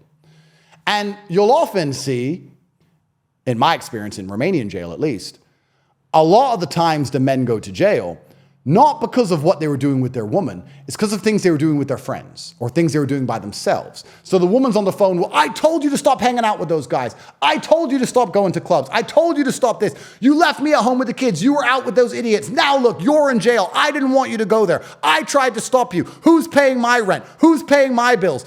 And they just turn on the dude. And you're right. They are never the same because women can make, call me a misogynist. Not the first time it's happened. Women can make anything about them. You can go to jail and your chick will be like, what about me? How do I feel in all of this? This is hard for me. It's like, I'm in jail. It's hard for you. I'm in jail. So you're right. And the gender dynamics come into play. And certainly you're absolutely correct. One of the few things that keep men sane in the places like that is the idea of their loving wife. Is the idea of their visits. It's the idea of not being forgotten. You know, when I was in jail and they were putting on the news about me every day, all these lies, like they're doing right now. I was in jail yesterday, they put up all these lies. Andrew Tate is wanted in England for rape. Andrew Tate, 21 victims. All of that's bullshit, by the way. What has happened is that the UK government had a case with 3 girls, all actively working sex workers, by the way. Actively working, 3 girls who attempted to extort me for money and the CPS closed it. And the UK has reopened the case from 2014. Now there's all these conspiracy theories on the internet and people talk about 21 girls and all this garbage. I've seen the warrant, 3 girls, seen the names, seen the thing, I've seen it. So it's the same garbage, bullshit. So the whole thing's a joke, but in fact, we'll save that for later. They tried to do the same with Russell Brand, and we supported him when he went through his thing. And that seems to have died down. And God bless him. He's got balls because he's just calling them out day after day now. But that's what we have to do. We have to come out with truth and fight these people with the truth and make it clear that we don't believe it anymore. No man is safe from this garbage. The current case against me in the UK that they just tried to extradite me for has already been rejected prosecution by the CPS. They reopened it because I'm famous. If that's not a Matrix attack, tell me what is. Tell me what is if that isn't. And it's the same 3 years. And I've seen the warrant and I have the paperwork. And in the end, God's justice will come. But just going back to men and their wives and the struggles in jail, the idea of knowing that you're not forgotten is extremely important. And the reason I say this is because yesterday when I was in jail, they were lying about me. Previously when I was in jail, they were lying about me. And the media is wall-to-wall coverage. But I said to Tristan, even though this is all lies, it makes me feel better because I think the worst thing that can happen to you in jail is to be forgotten about. There's some haters on the internet who dedicate their lives trying to take me down. Faceless autistic trolls, and they get false information. They spread it everywhere because they're idiots. But that is reassuring when you're in jail. Look, I'm still the center of their universe. They're still obsessed with me. I'm still the most important man in their lives. They still have no friends. They still have no girlfriend. They're still losers. This is fantastic. The people who were saddest in jail were the people who were forgotten. And when your wife leaves, that's, for many men, the final straw in the forgotten. That's it. Their friends have moved on. Their gangsters and friends from the corner have moved on. The prosecutors moved on. Their public defender doesn't answer their calls.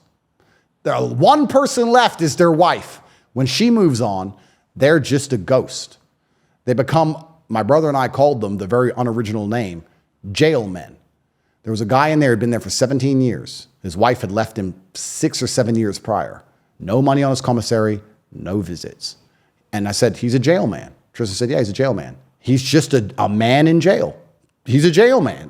There's nothing on the outside for him. There's no life outside. He's just a jail man. And I think that your wife leaving you for a lot of these guys is, like you said, they look at the visitor car park and nobody else is coming. And if she ain't coming, that's it. Yeah. You have no link to the outside. What is the procedure to have visits in your jail? Well, the interesting thing about me is that for some reason in the Romanian judicial system, your prosecutor has to approve your visits. So I was declined every single visit. What? I was not allowed any visits. No visits. 0.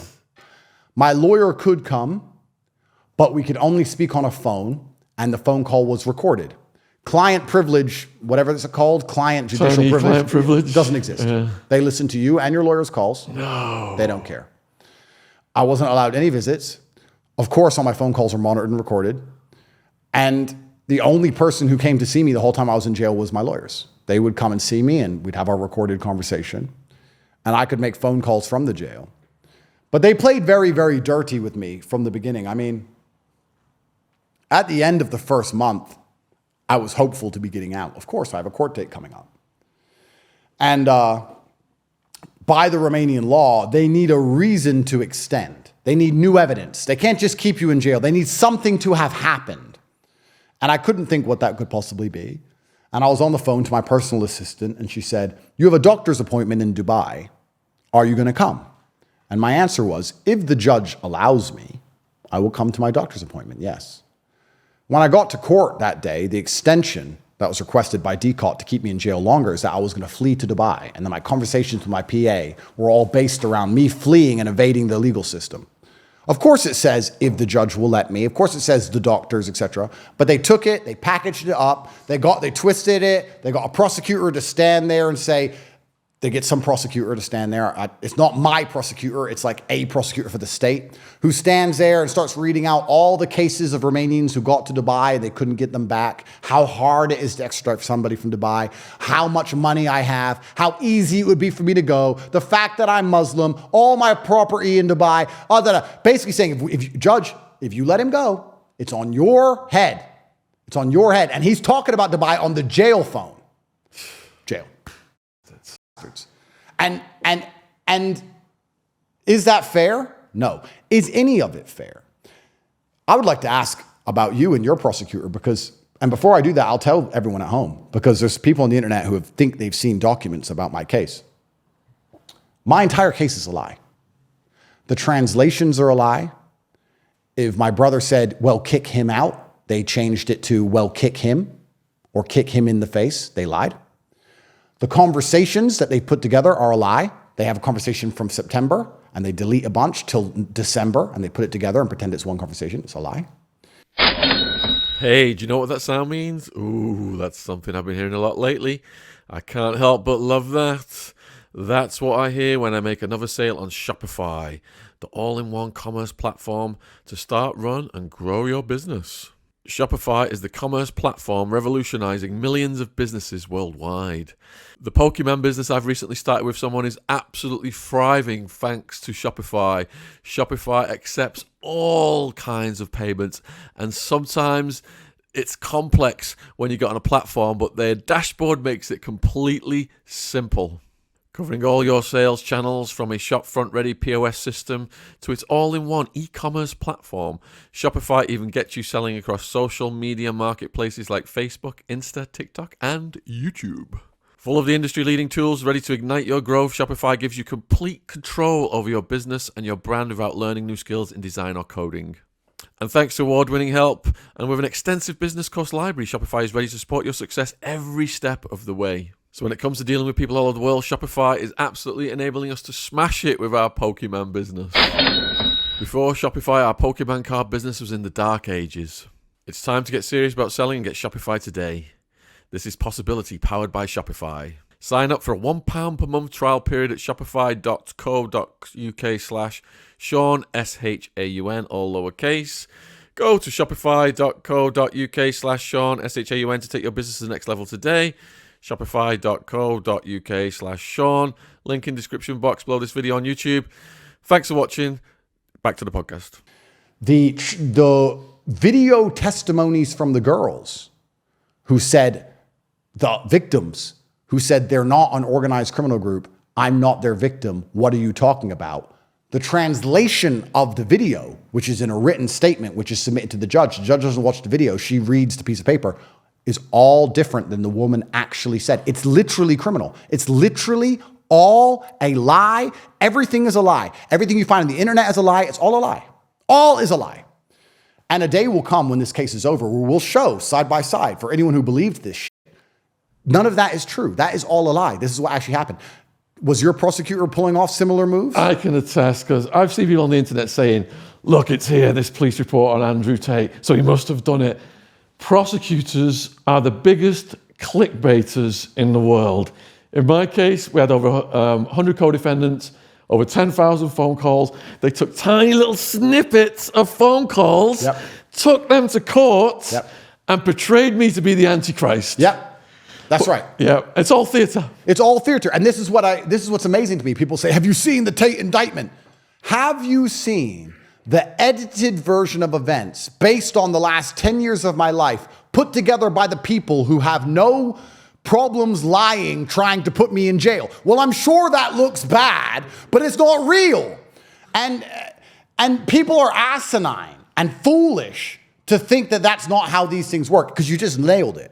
What prosecutors do is they lie by omission. By omitting parts of the phone calls, they lie. So there'll be a conversation where I'll say to somebody, hey, how are you? You better come over here. Why am I better? Because I'm hungry, I want dinner. Oh, okay, well, I'm in traffic. Okay, love you, hurry up.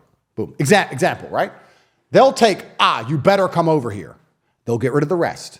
Better come over here. Misogyny, threatening language. Boom, Andrew Tate's abusive. He doesn't respect women. He threatened her. Boom. They'll ignore the fact that we're saying we love each other. We'll ignore the fact she's asking me what I want for dinner and she's at the store. She said, no, they take that one snip and they put that one bit in the indictment, and then some jackass will read the indictment and go, look, this is a bad person. These people, what's amazing is you can either say these people are dumb, but I don't think they're dumb. I think they're just ill-intentioned, and it's convenient for them to pretend that it's true because it fits their narrative, right? It's the same with everything. Same like a prosecutor. He wants it to fit his narrative, and that's human nature. But the reality is different. And what you said is so true. It's so true, because if you're a person at home watching this, and if you think a prosecutor isn't assigned to you and can't go through the last 10 years of your life and make you look bad, if you think you're living so pure, because people do, they go, I've done nothing wrong. I'm not scared of the police. I don't do anything wrong. Bro, you are ignorant. If they get their teeth into you, sir, and they go through every phone call you've ever had, every text message you've ever sent, everywhere you've ever been, they will find crimes, and your indictment will make you look like the Antichrist. Fact. Nobody's safe. They can criminalize anyone. One of my phone calls was I was asking a mate for the green drink. They said that was me running a operation, which I never did. I ended up pleading guilty to it. My lawyer said, just take it because it's less serious. Wow. But it's just Alice in Wonderland stuff. And they don't care. Because there's no consequences for them. They have absolute immunity. That's right. There is no consequences for a prosecutor. So I think I pretty firmly understand that whoever assigned this Romanian prosecutor in an attempt to destroy my life, his intention was to steal the Bugatti and steal all my money. And he didn't care what piece of paper he needed to get that done. He didn't care how true it was. He didn't care how things had to be edited. He was uninterested. I need to get this done, so let's get it done.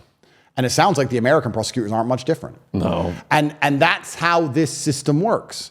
And it's a broken system. And you're never going to truly know that until you experience it yourself. So the people who disagree with us are ignorant and perhaps fortunate. But if they ever catch a case, they'll learn very quickly. Let me quickly give them a Googleable case. My lawyer, Alan Simpson, got Ray Crone, the snaggletooth killer, off death row. The prosecutor paid an expert witness $50,000 to say his teeth matched the bite mark on the corpse. Wow. And they knew that it didn't. It's so common in America now, it's called test delaying. They had DNA suppressed because it didn't match his. Yep. They had all the money in the world to put on their theatre show. They gave him $5,000 to defend himself, found him guilty. His mother almost had a heart attack in the courtroom. He was on death row for 10 years. My lawyer had to sue the state of Arizona to release the DNA. They didn't want to give it up because they would have to give him compensation. They were trying to execute him to get him out of the way. They didn't want to go to the victim's family and say, look, we've got the wrong guy. My lawyer sued the state of Arizona to release the DNA. It matched a predator who was in the system, and he confessed to the crime, and Ray was released, and he didn't even get an apology. Wow. Bigger criminals in the justice system than the behind the bars. 100% fact. And that's a story which is truly not that uncommon. It's really not that uncommon. You know, I'll tell you a really quick story. Because again, going back to my earlier point, I said at the very beginning of this about being rational and non-emotional. My experience with the Romanian justice system has been one that has left me, to a degree, I respect it because I understand it.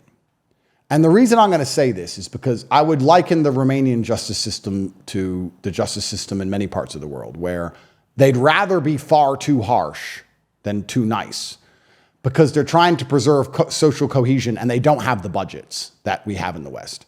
I think that if you look at the world, you always have to fear one of two teams. You have to fear the law or you have to fear the criminals. In the worst countries in the world, you have to fear both. So in America, you have to fear the criminals and the law because they're both out to get you. In England, I think you have to primarily fear the criminals. I think the law, you can get your way around, and they can't screw you as hard as they could in America, like you just described. But you do have to fear the criminals. When you walk outside of Harrods, the most expensive store in the world, you can be 2 meters away and they will rob you of your watch. They don't care. And that's because you don't have to fear the law. So there's a power vacuum.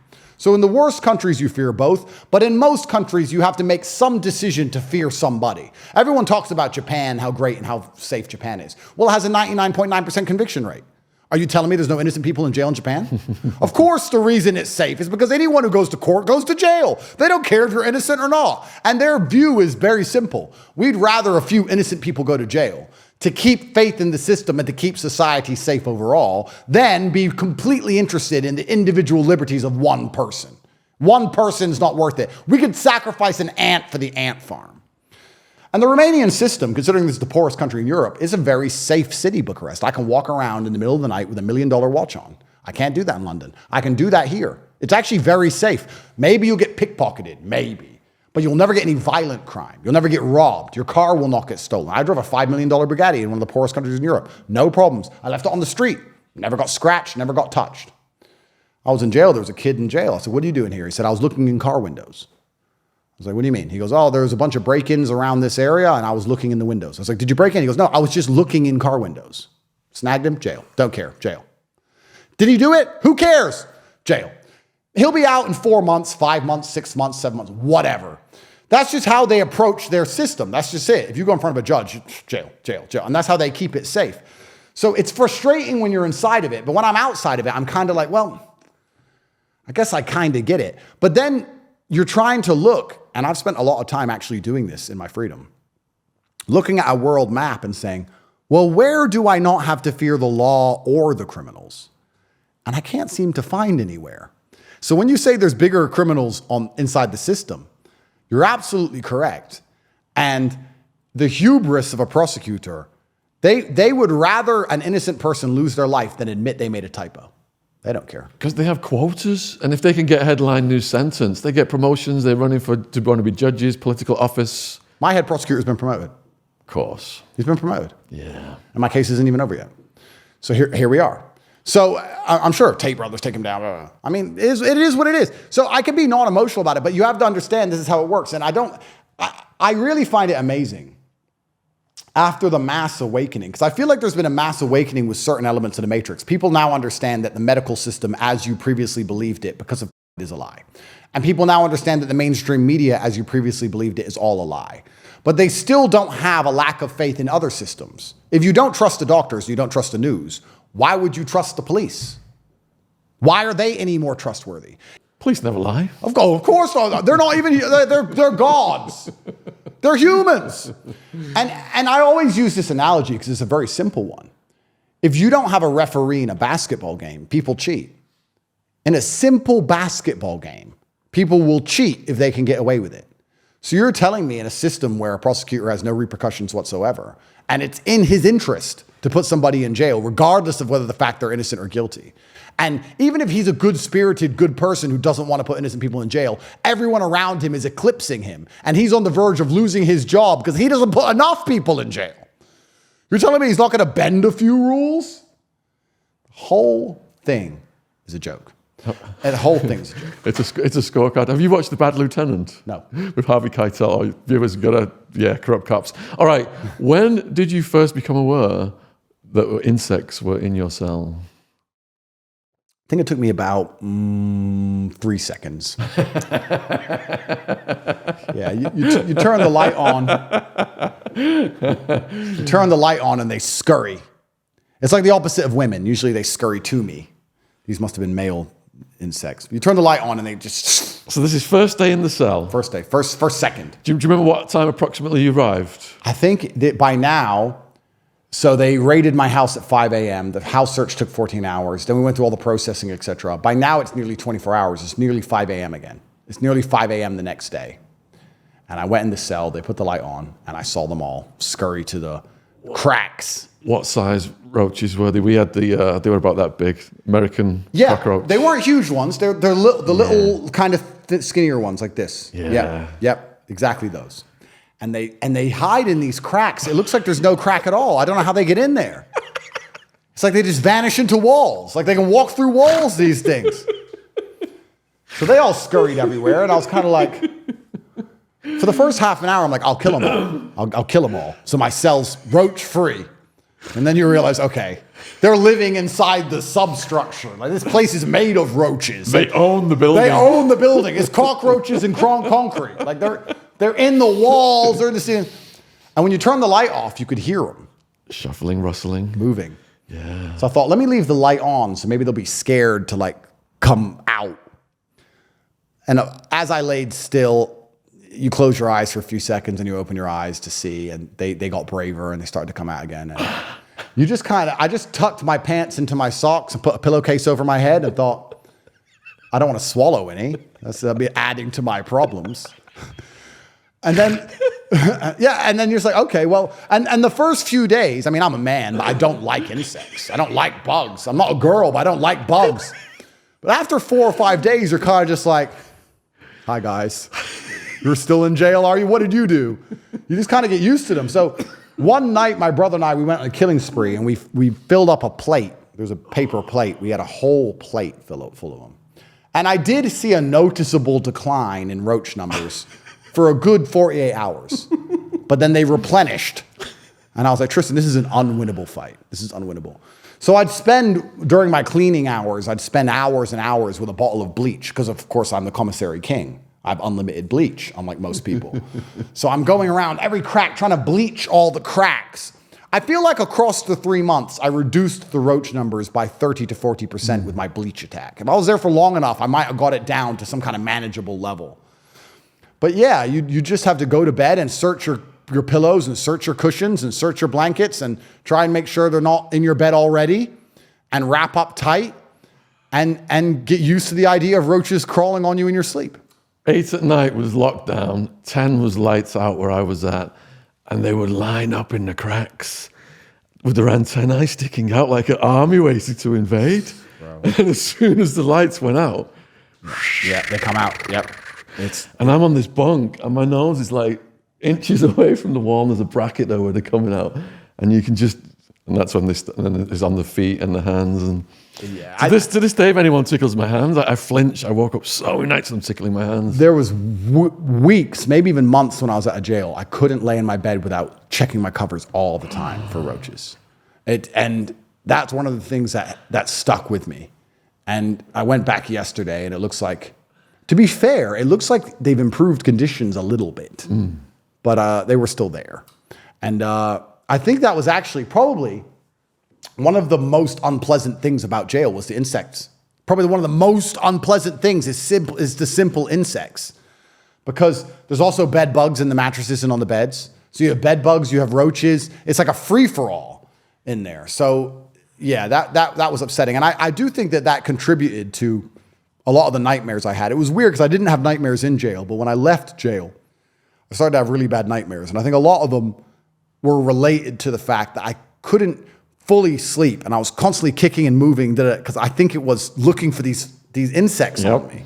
It's amazing how quickly you can get into some psychological state within a few months of dealing with this every night, that it messes with your mind. It's very interesting. I had a limited amount of toothpaste, so there was a point where I cemented all of the cracks with the toothpaste, but then they called my name and rolled me up and moved me to another part of the jail. I had no toothpaste left. Ow. And it was just massively Ouch. infested. Did you think about trying the toothpaste or anything like that? I never tried toothpaste. I was believing in the bleach. I was like, they can't like bleach. We're going to keep bleaching. So I stuck to the bleach system. And I also got very, very good at killing them. I mean, when Tristan and I were together, sometimes in the middle of the night when neither of us could sleep, 2 or 3 a.m., we'd say, you want to go hunting? All right. And we'd like stand like ninjas with our sweatpants on and no shirts, like Aikido masters in the middle of the cell. And we'd measure an exact arm's length out to the wall so we could punch at full force and not hurt our hands. And we just sit there in like the moonlight and just wait for them to crawl and snatch them off the wall. So there were times when it was almost semi-amusing, but it was a problem for the food and it was a real problem to sleep. When I was awake, it was inconvenient, but when I was sleeping, it was terrifying. Yeah, because they try and get in our ears to get earwax. Even if I had a flannel, I'd scrape my earwax out. They'd get on it on the flannel. They'd be like pulsing on it. Yeah, they try and get in your ears. They try and get in your mouth. Yeah. I got a pillowcase. I'd tie a pillowcase around my head is what I was doing.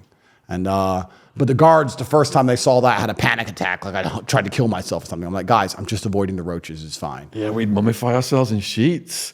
And I had a neighbor who was asthmatic. He wakes up one morning out of breath, blasts a live cockroach inside himself. Oh.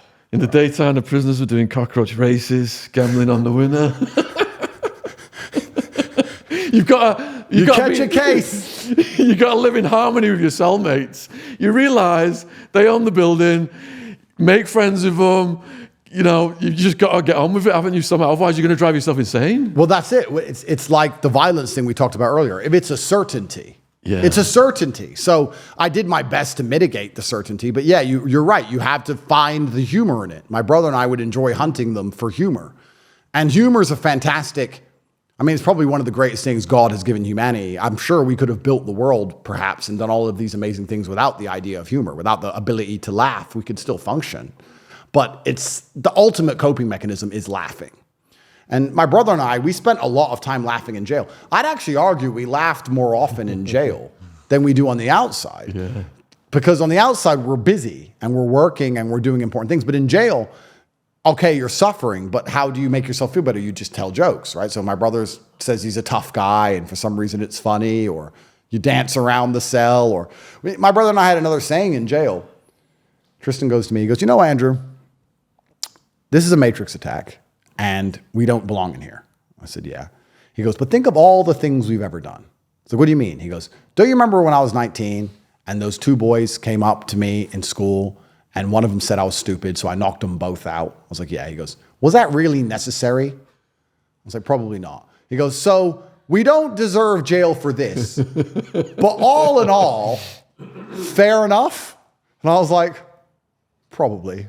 All in all, if you add it all up, I could have probably done with a little bit of jail. And we try and accept our karma cheerfully. And I think one thing the viewers, perhaps we could explain to them is, every day in their lives they're thinking, I'm going to get this work done, what I'm going to eat for dinner, I'm going to watch something with my girlfriend tonight.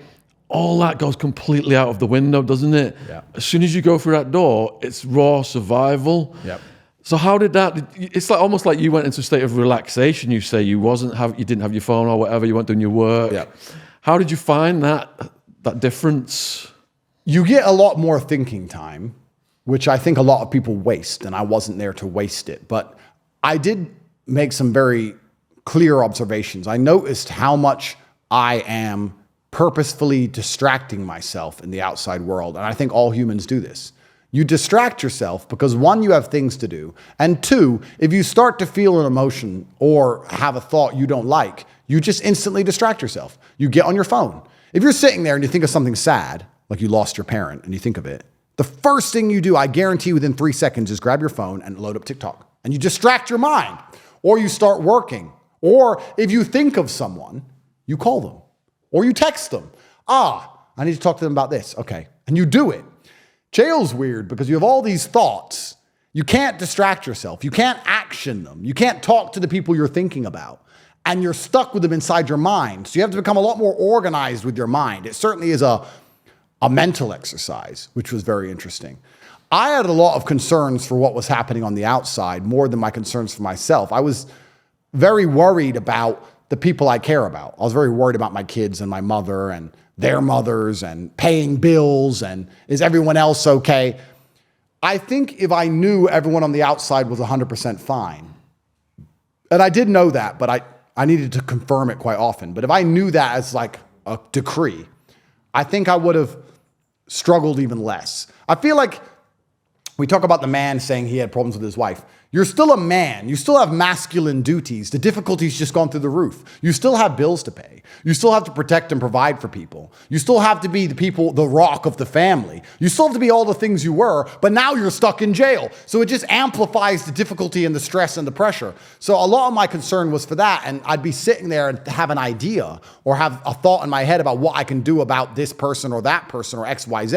And I didn't have an ability to do anything about it, or I had to wait for 2 days till I had a phone call, and you're just stuck with these thoughts in your mind on repeat, which I guess is why people kill themselves, because they get a negative thought in their head and they didn't have the mental control to just get rid of it. Did your mind start to review your life? It did, and I came to a conclusion which actually was quite comforting. And I said this to Tristan. I said, Tristan, if you were to come to us at the age of 16 as nobodies in a Luton council estate and say that you're going to struggle in life and you're going to become kickboxing world champions and you're going to try your very best in lots of different things, but you're never going to rob any grandmas, you're never going to sell, guns, you're not going to commit. And then around the age of 26, 27, you'll start to make some money.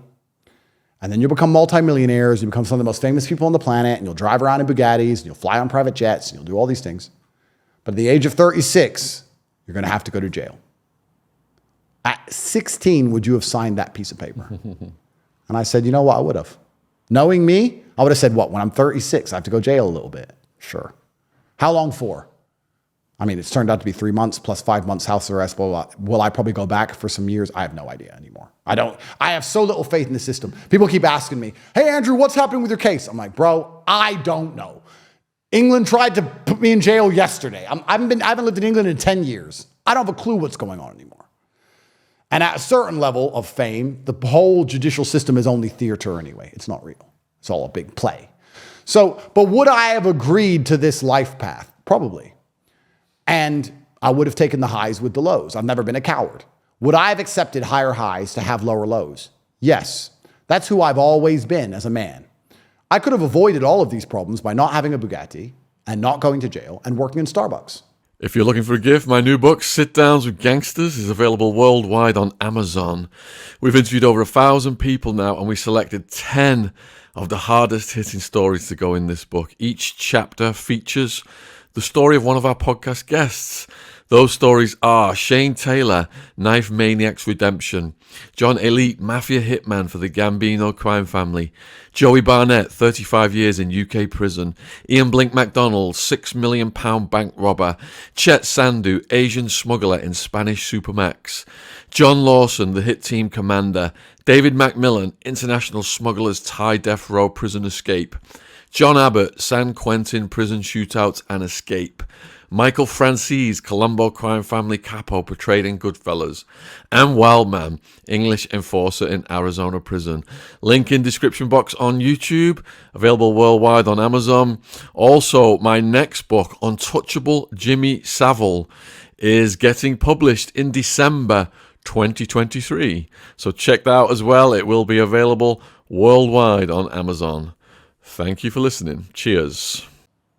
But as I've said many times before, then all you're doing is burying your head in the sand like an ostrich, hoping that the matrix doesn't run you over. I have a lot of people say to me, Andrew, why do you fight so hard against the system? Because the system's coming for absolutely everybody. It's not just coming for me. It's coming for you as well. It's coming for every single man on the planet. This garbage they just hit me with, opening up cases from 10 years ago that have previously been closed to try and put me in jail because they don't like what I say, is proof in and of itself that any man with an opinion is not safe in the world anymore. Your ability to speak freely is directly correlated to your insignificance. And if people know who you are and you say the truth, not if you say bad things, if you say the truth, they will try and put you in jail. So you have two choices. You can fight against it and stand up and resist, or you can bury your head in the sand, agree with the garbage they put on the news, have a lackluster relationship, a woman who barely respects you because she wishes you were a warrior deep down, work a bullshit job, listen to the HR department, call everyone by their pronouns, and hope to be eaten by the alligator last. But you're going to die just the same.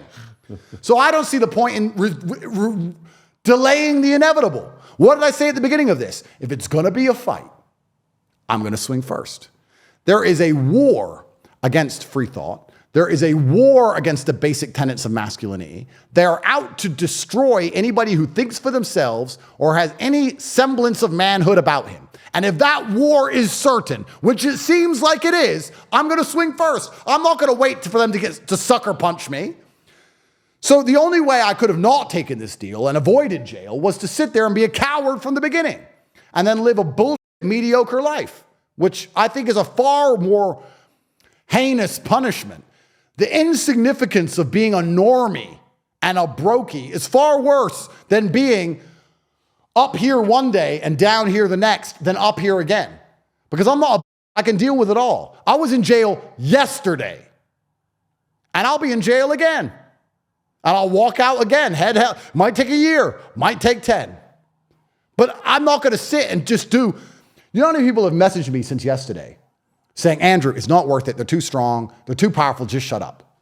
I'm like, I understand why, as a woman or a coward, that crosses your mind. But let me explain something to you. That doesn't cross the mind of a warrior ever.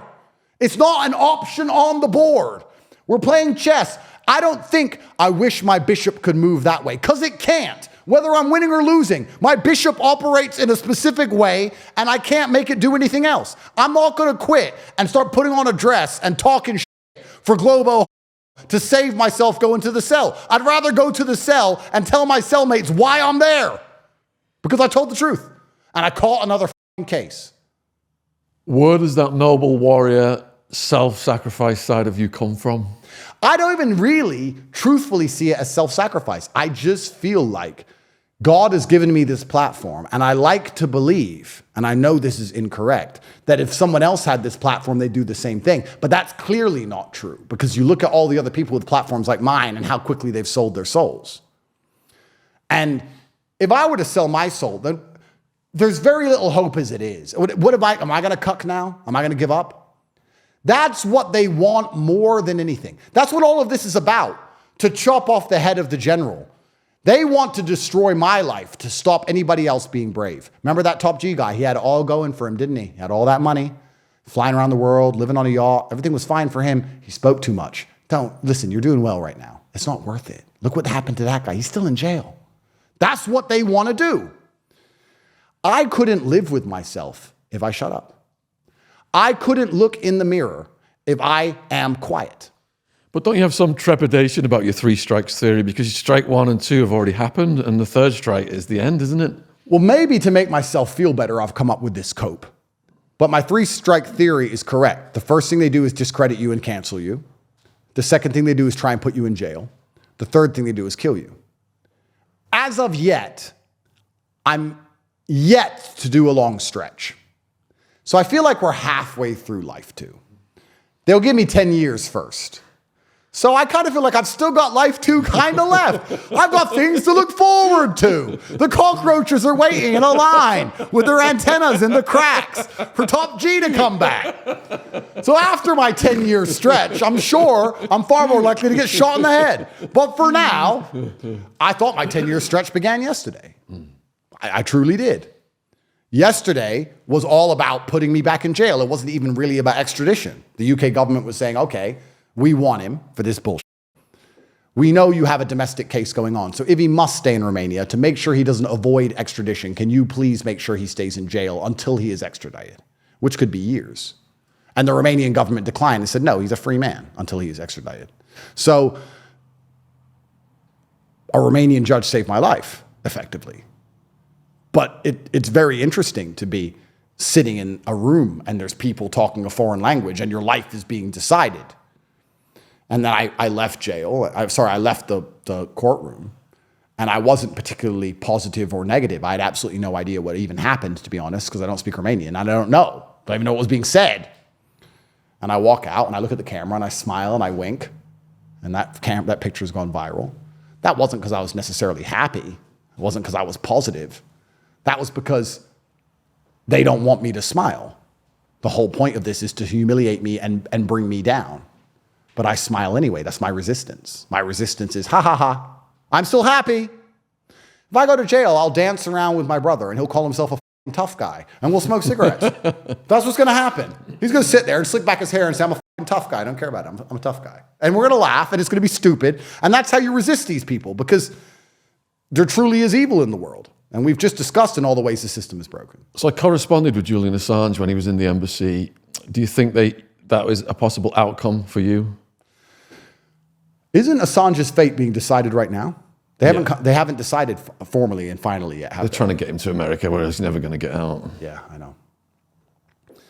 Bro, you know what the scariest thing about all of this stuff to me is? We've entered a new phase, and I feel like it was the death of Epstein that began this phase. They used to lie to us.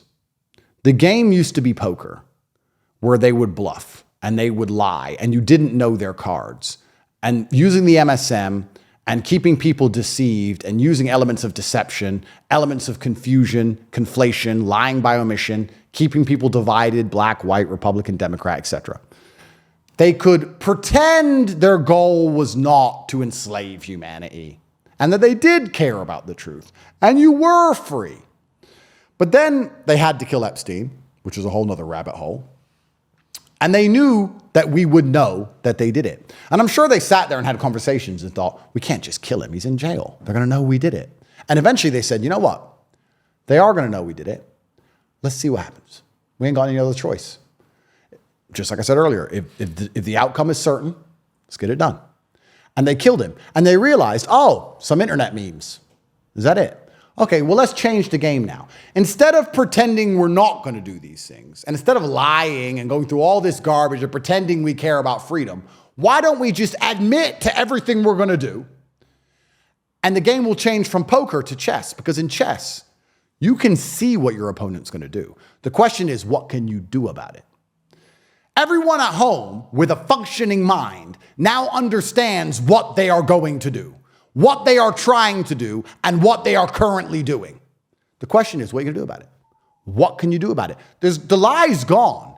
The nice veil they put over it, the sugarcoating, they f***ed that off. There's no more sugarcoating on the poison. Now it's just poison. Now they'll sit and say, yeah, you talk against us, you go to jail forever. Yeah, so? What are you going to do? Yeah, the was bullshit. Yeah, the thing was poison. So what? Take it or you lose your job. They don't care anymore. So we've entered a new phase, which is scary, because when they were lying, you could kind of expose the lies as a weapon of attack. But now that they're no longer lying, how do you fight against it when they come along and say, yep, do it anyway? Yeah, but you're lying and you're Satanists. Yeah, we are Satanists. We just put that in the news that we're Satanists. There was a big party yesterday that we're Satanists. You didn't see the Satanist party? Don't care. Do it or you're going to jail. Now, how do you fight against you? You can't use the exposing of their lies as a weapon anymore. So you need a new weapon.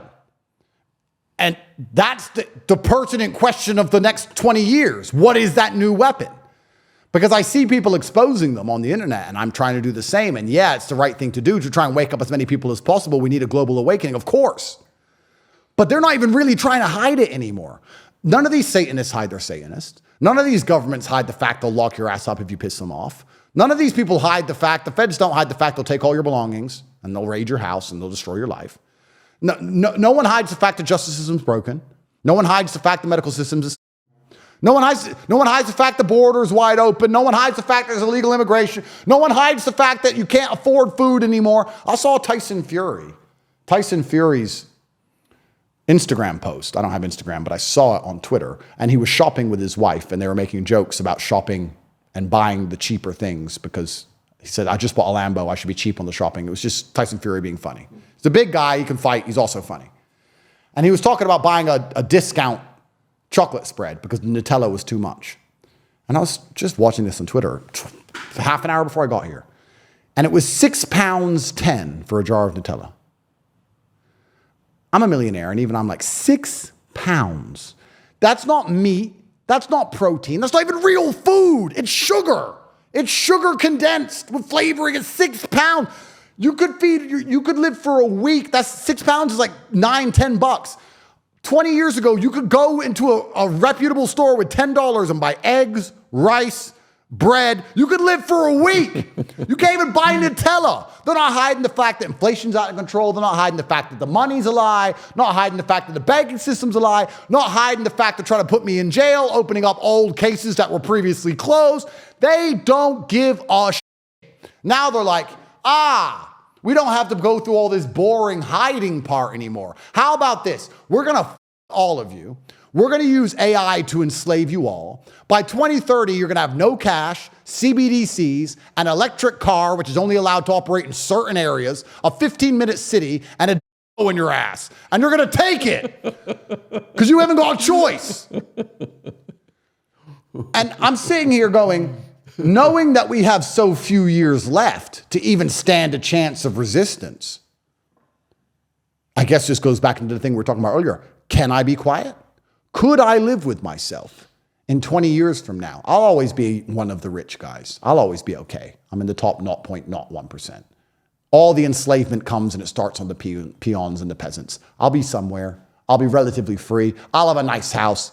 They may be forcing everyone else to eat the bugs. I've had my time with the bugs. I'll have the ribeye. I'll be okay. But could I live with myself knowing I was so popular during this monumental and pivotal point in history and I didn't try and make people understand? Could I really look in the mirror? Could I raise my sons and say, you need to be a man of principle and honor? No, I couldn't. So all these other dudes out here might be, but if I have to go to jail forever, I'm going to go to jail forever because they're lying and they're evil and I'm going to say it.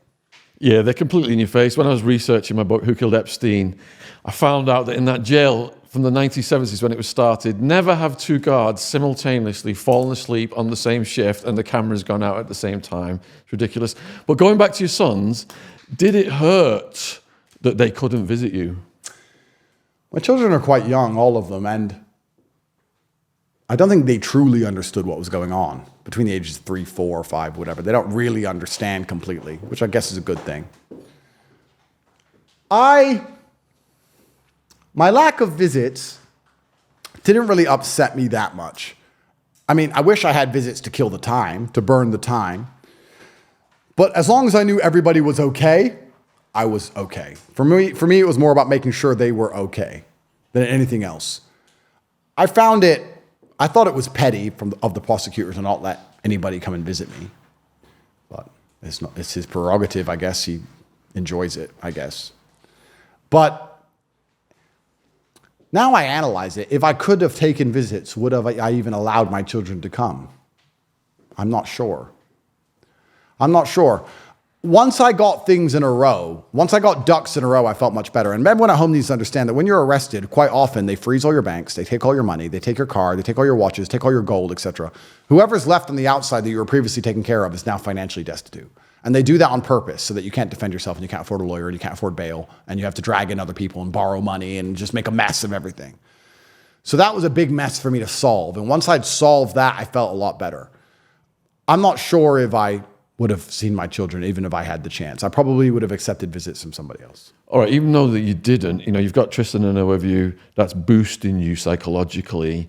But the lack of contact with your other family members, did that sometimes create any low moments for you?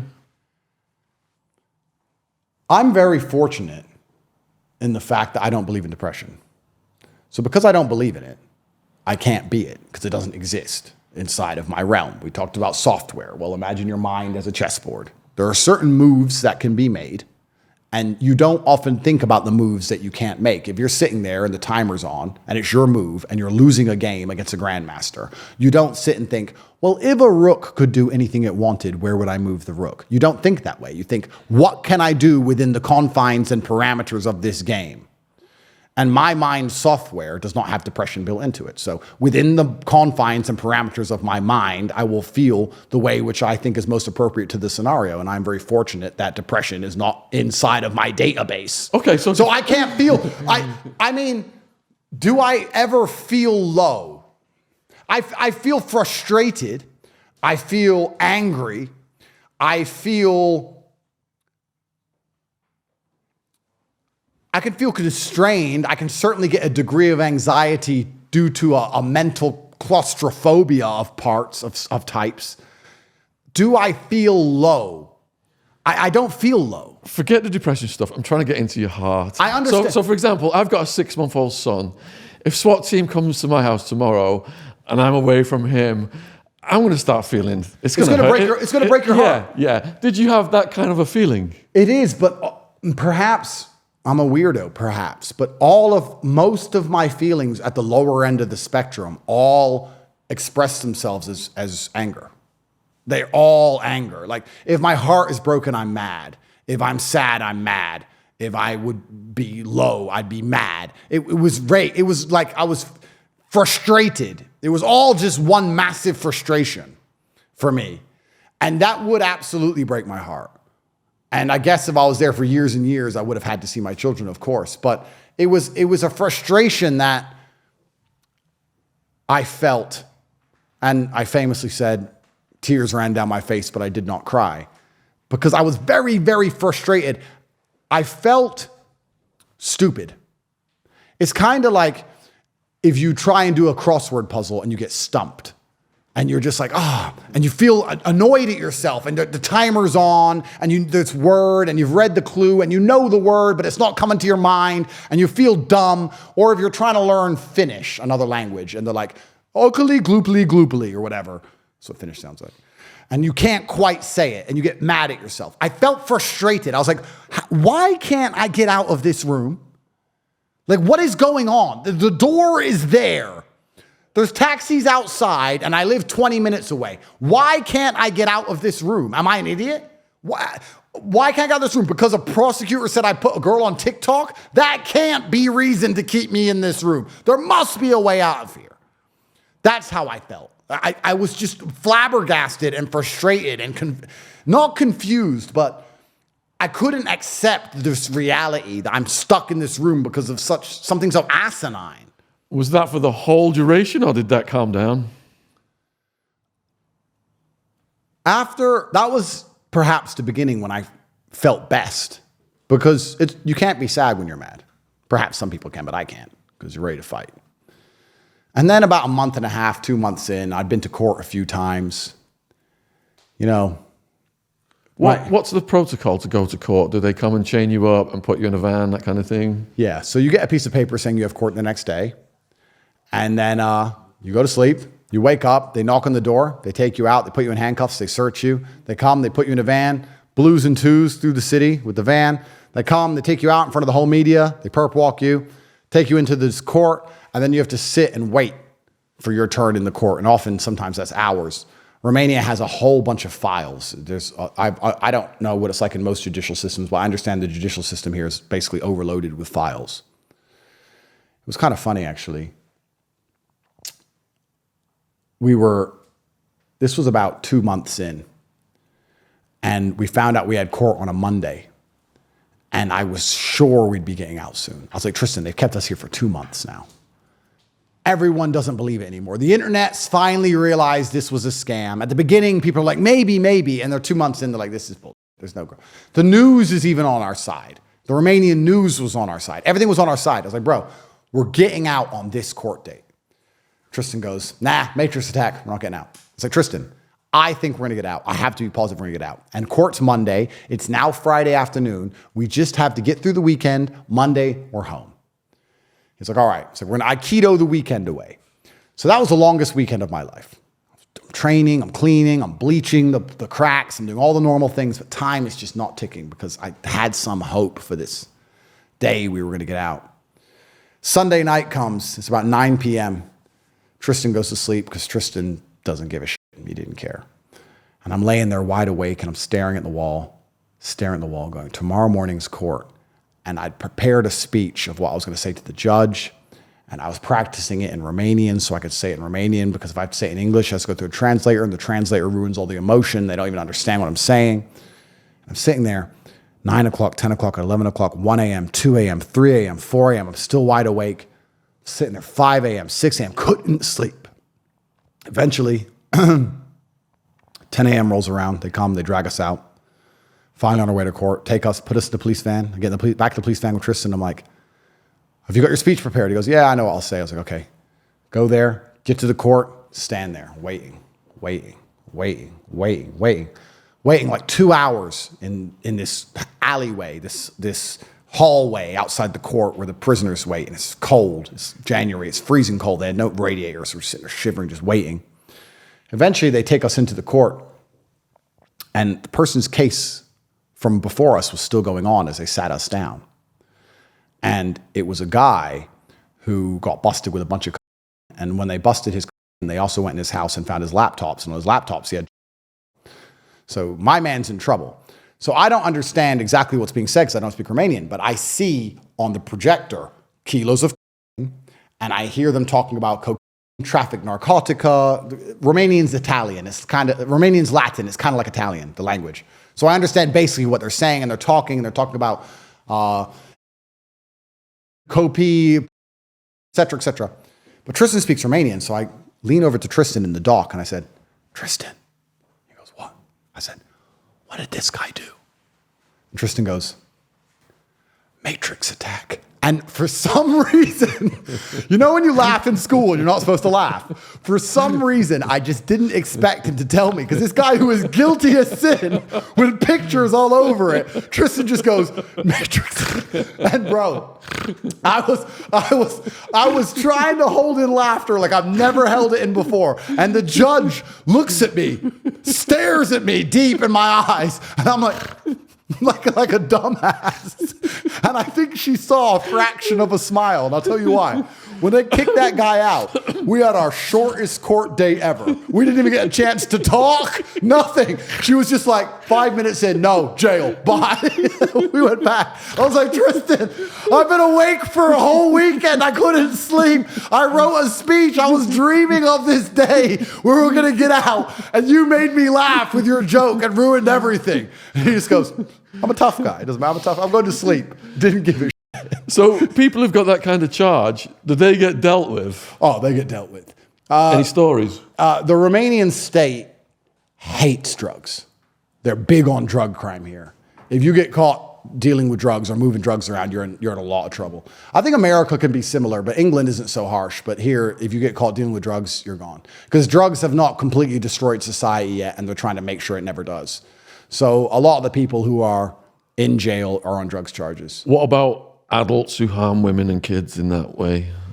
So I didn't encounter any of them. There's none of this show your papers kind of thing. I didn't encounter any of them. I'm not sure if they're kept in a separate wing or anything. I'm not entirely sure.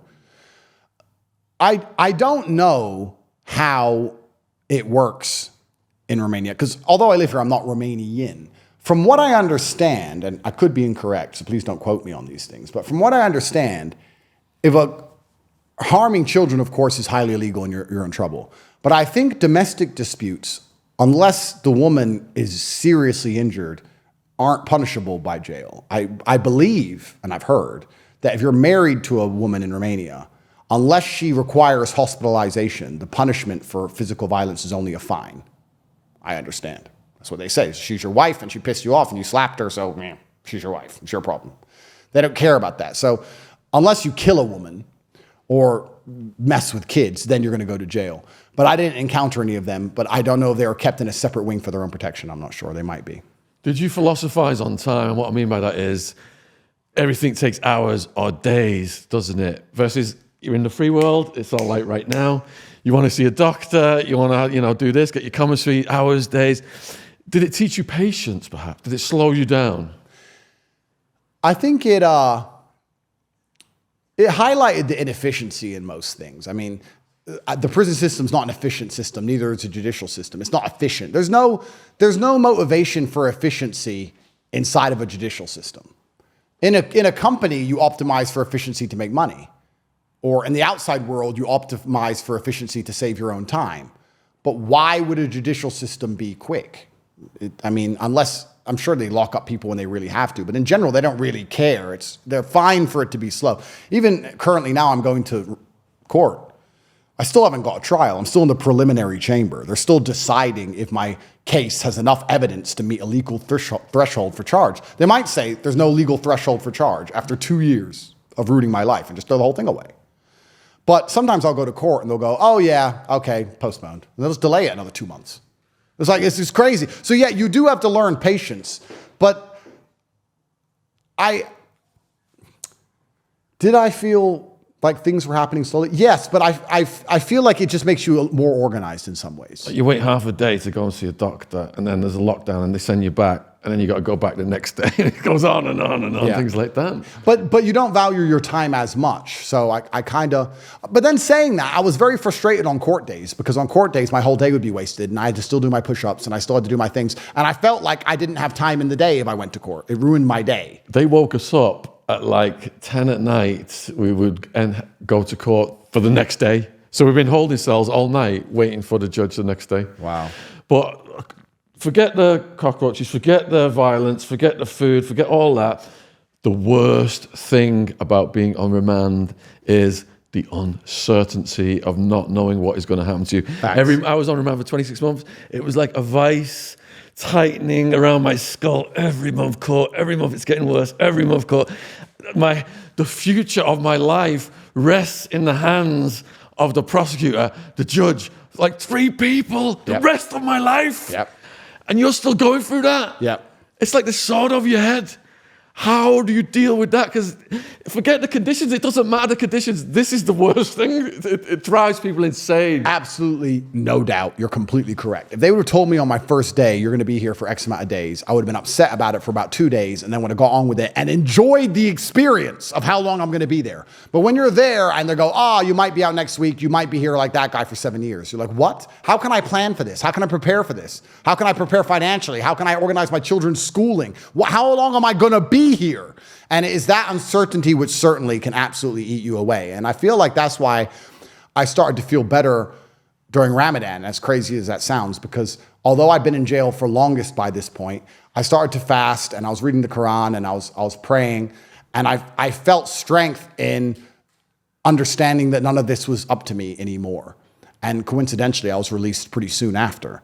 But that uncertainty, which is I'm still living through right now. I mean, I got dragged from my house 36 hours ago and spent 24 hours in jail. Now I'm released. I have no idea if I'm going to wake up tomorrow in my bed or in jail. I might leave here and go back to jail. It's extremely scary.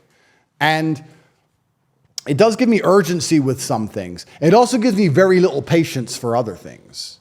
You know, like if somebody wants to be negative, or if somebody wants to start an argument with me, or somebody is picking on me or being rude to me, I'm like, do you understand the pressure I'm under? What are you complaining about? What are you I don't have the patience anymore. I'm going to end up catching another case for someone pissing me off when I'm trying to think about my real case.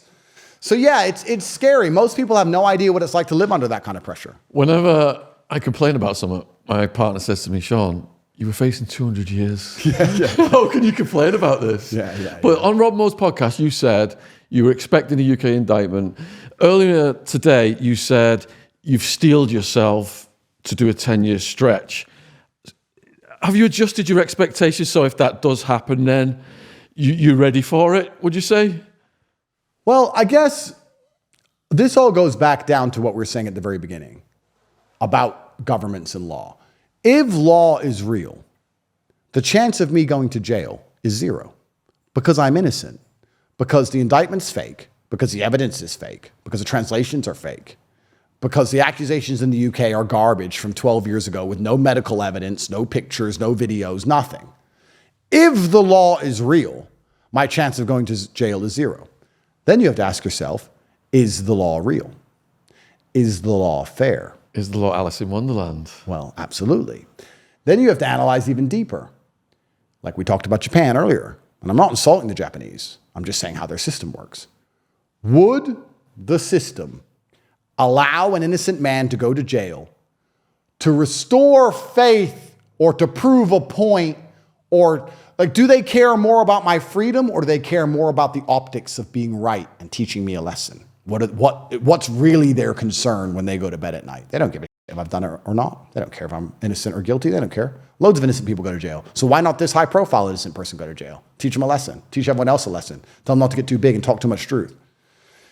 None of this is about what's happened. The people who are obsessed with my case are actually very small thinking. People say to me, but what about the case? I'm like, you are focused. I'm pointing at the moon, and you're staring at my finger. You're missing the heavenly glory. as Bruce Lee said, because you're obsessed with my finger. You think this is about a human case because you're a dummy. You're a dumbass. It's about the moon and the stars. It's about how the world functions. It's about the fact that war has never been anything other than the ability to influence minds. The reason they roll tanks into a certain geographical area is so they can gain control over the media, over the money, over the ability to school those children, to control minds. That's why the MSM exists. That's why it's free. That's why they pump it everywhere. They need to control people's minds. So if someone like me can affect the way people think, I am a combatant in a war. That's what this is about. This is not about human or an indictment or some girl lying about being. That's all the dumb shit they're using to distract the peons and peasants and idiots at the bottom who think that's how the world works. That has nothing to do with it. It's about the solar system. And my only hope, irregardless of whether I'm successful in proving to the world that I'm innocent, or that they matrix attack me and screw me over. My two hopes are, one, that everybody at home knows I'm innocent, and I feel like we're almost there. 95% of people know that this is bullshit. Even if they convict me, they're gonna say, no way. What financial motivation would a millionaire have to start stealing money from TikTok accounts of girls at the age of 35 when he's already rich, and the girls themselves said he didn't do it, and TikTok doesn't even pay you money? It doesn't, it's the biggest matrix attack. It's crazy. Anyone who believes it probably also believes in getting their 19th election. Fine. Those people are lost. They're broken. But my only hope is that people know it's a lie. And two, if I am martyred, I hope it at least awakens people. I hope it accelerates people understanding how the matrix works and how these power structures work. Because the only true guarantee of power is that one day you're going to lose it. If you're at home and you're watching this, you may have a woman who does everything you say. One day she'll say no. And you may be the boss. One day you won't be anymore. The only guarantee of power in this world, God has ensured that one day you're going to lose it. And they have all the power right now. But I feel like power is a very difficult thing to wield because power works until you use too much of it.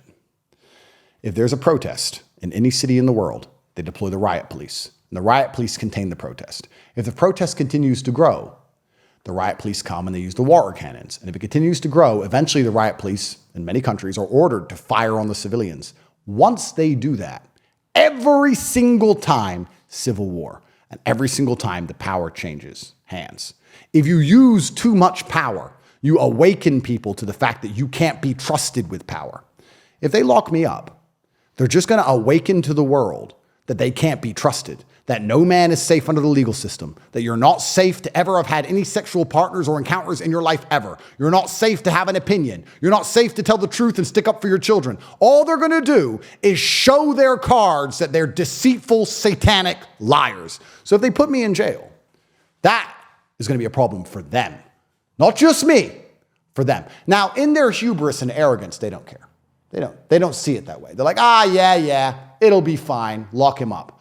But I truly believe if they lock me up and the details of all the mistakes in my Romanian case, of the profiles of the active sex workers who are lying about me in England, if all of this starts leaking and they put me in a cell for it, the faith in the justice system will plummet to brand new lows. And that comes with its own host of problems. The only reason we live in a civilized society is because people believe in the justice system. Something goes wrong, you call the police. The police will fix it. Once people realize that's all, what comes next? Mad fucking Max. You add that in with the fact they're trying to come and enslave us all and make the justice system more powerful than ever before. Well, if you're trying to increase your power levels over the populist government, you need people to trust you. Eroding their trust in a desperate, infantile attack on me, lowly Andrew Tate, is going to make your mission far more difficult to achieve. So I'm kind of in the position where my enemies can do very little but immortalize me. I may go to jail. I may not. I'm immortal if I do. I'm immortal if I don't. I'm immortal if you put a bullet in my head. In fact, the harder you punish me, the quicker you're going to lose your grip on power. So God has put me in a very fortunate situation, and all it takes is for me to have huge balls and to not be a bitch. And as my brother would say, quite pertinently and astutely, to be a fucking tough guy. So that's what I'm going to do. Andrew, I wish you all the power of Bruce Lee, the moon, the universe, taking down these reptilian, shape-shifting, lizard-conscious fucks. Give me a hug, Robert. Thank you for your time today. Absolutely brilliant, man. Nailed it. Well done. Brilliant. Yeah. Good luck to you. I kill you! Yeah! Knife and the cosh and all that, like, yeah! And he's looking at me, and we went white, and then he's gone, like. What is it about a tough guy that fascinates us? Imagine I'm hearing that, I'm thinking I'm not going down today. If I go down today, yeah, I'm dead. We're bringing you the very best of our interviews with Britain's hardest men. They made the mistake of bringing billy clubs, iron bars, and knives to a gunfight. No Rules Fighter Bash, Stephen the Devil French, and my best friend, Wild Man.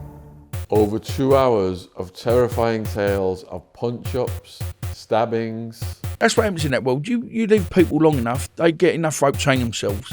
Attempted murders, and exceptional all-round hardness.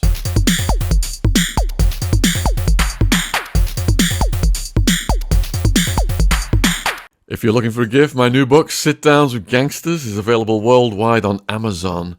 We've interviewed over 1,000 people now, and we selected 10 of the hardest hitting stories to go in this book. Each chapter features the story of one of our podcast guests.